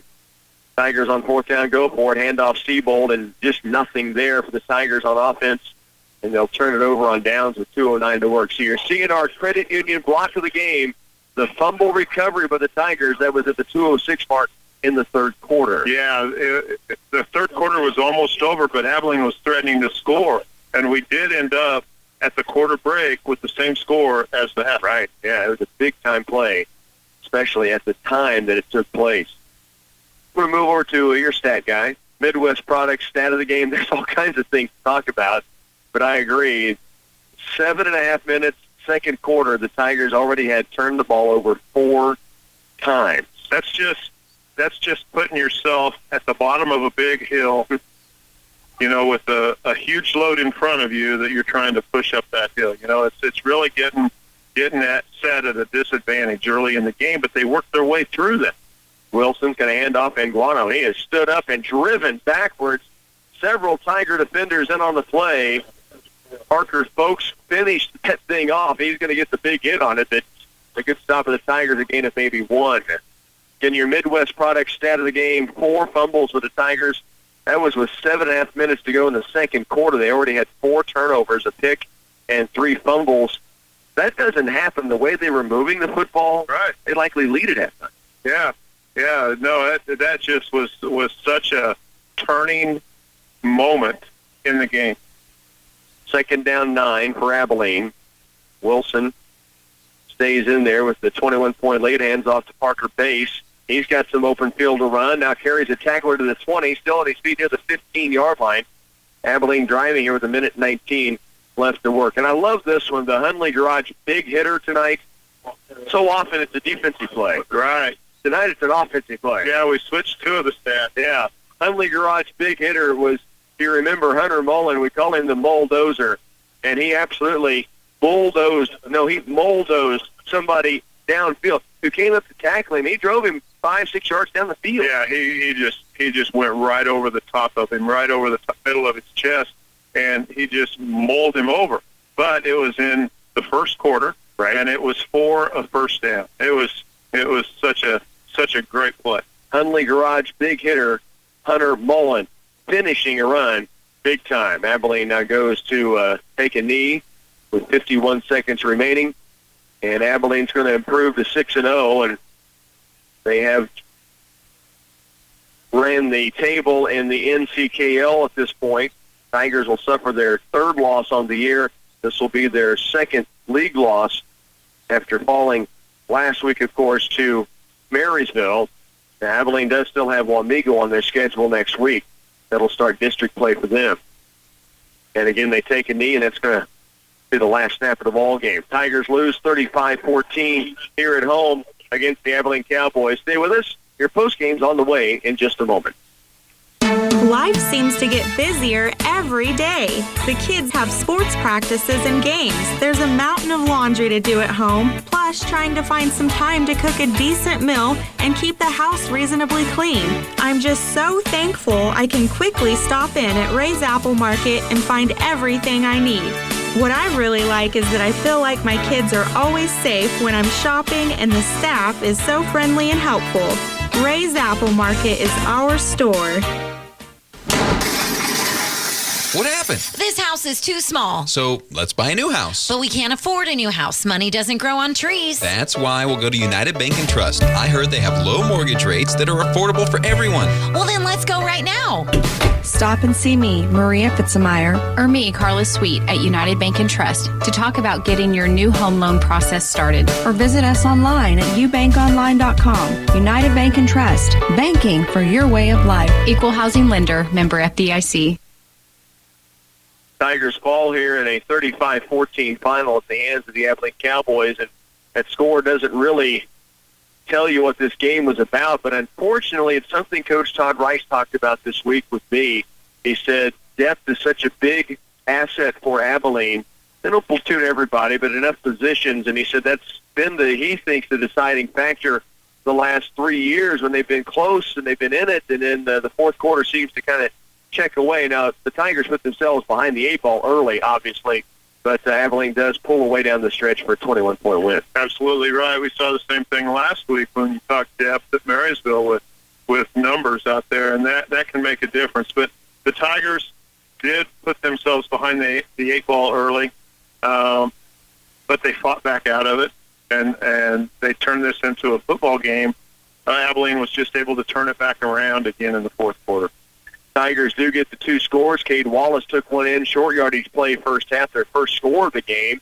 And then Anthony Atkinson, indicating from Cade Wallace right before half, 45 seconds left, made a great catch after the throw, put him in position. He went down, as Chet said, really scooped it out of the grass before it found turf and hauled it in. The official right there took a second look, made sure touchdown was good. It was 20-16 at that point. It stayed there through the third quarter.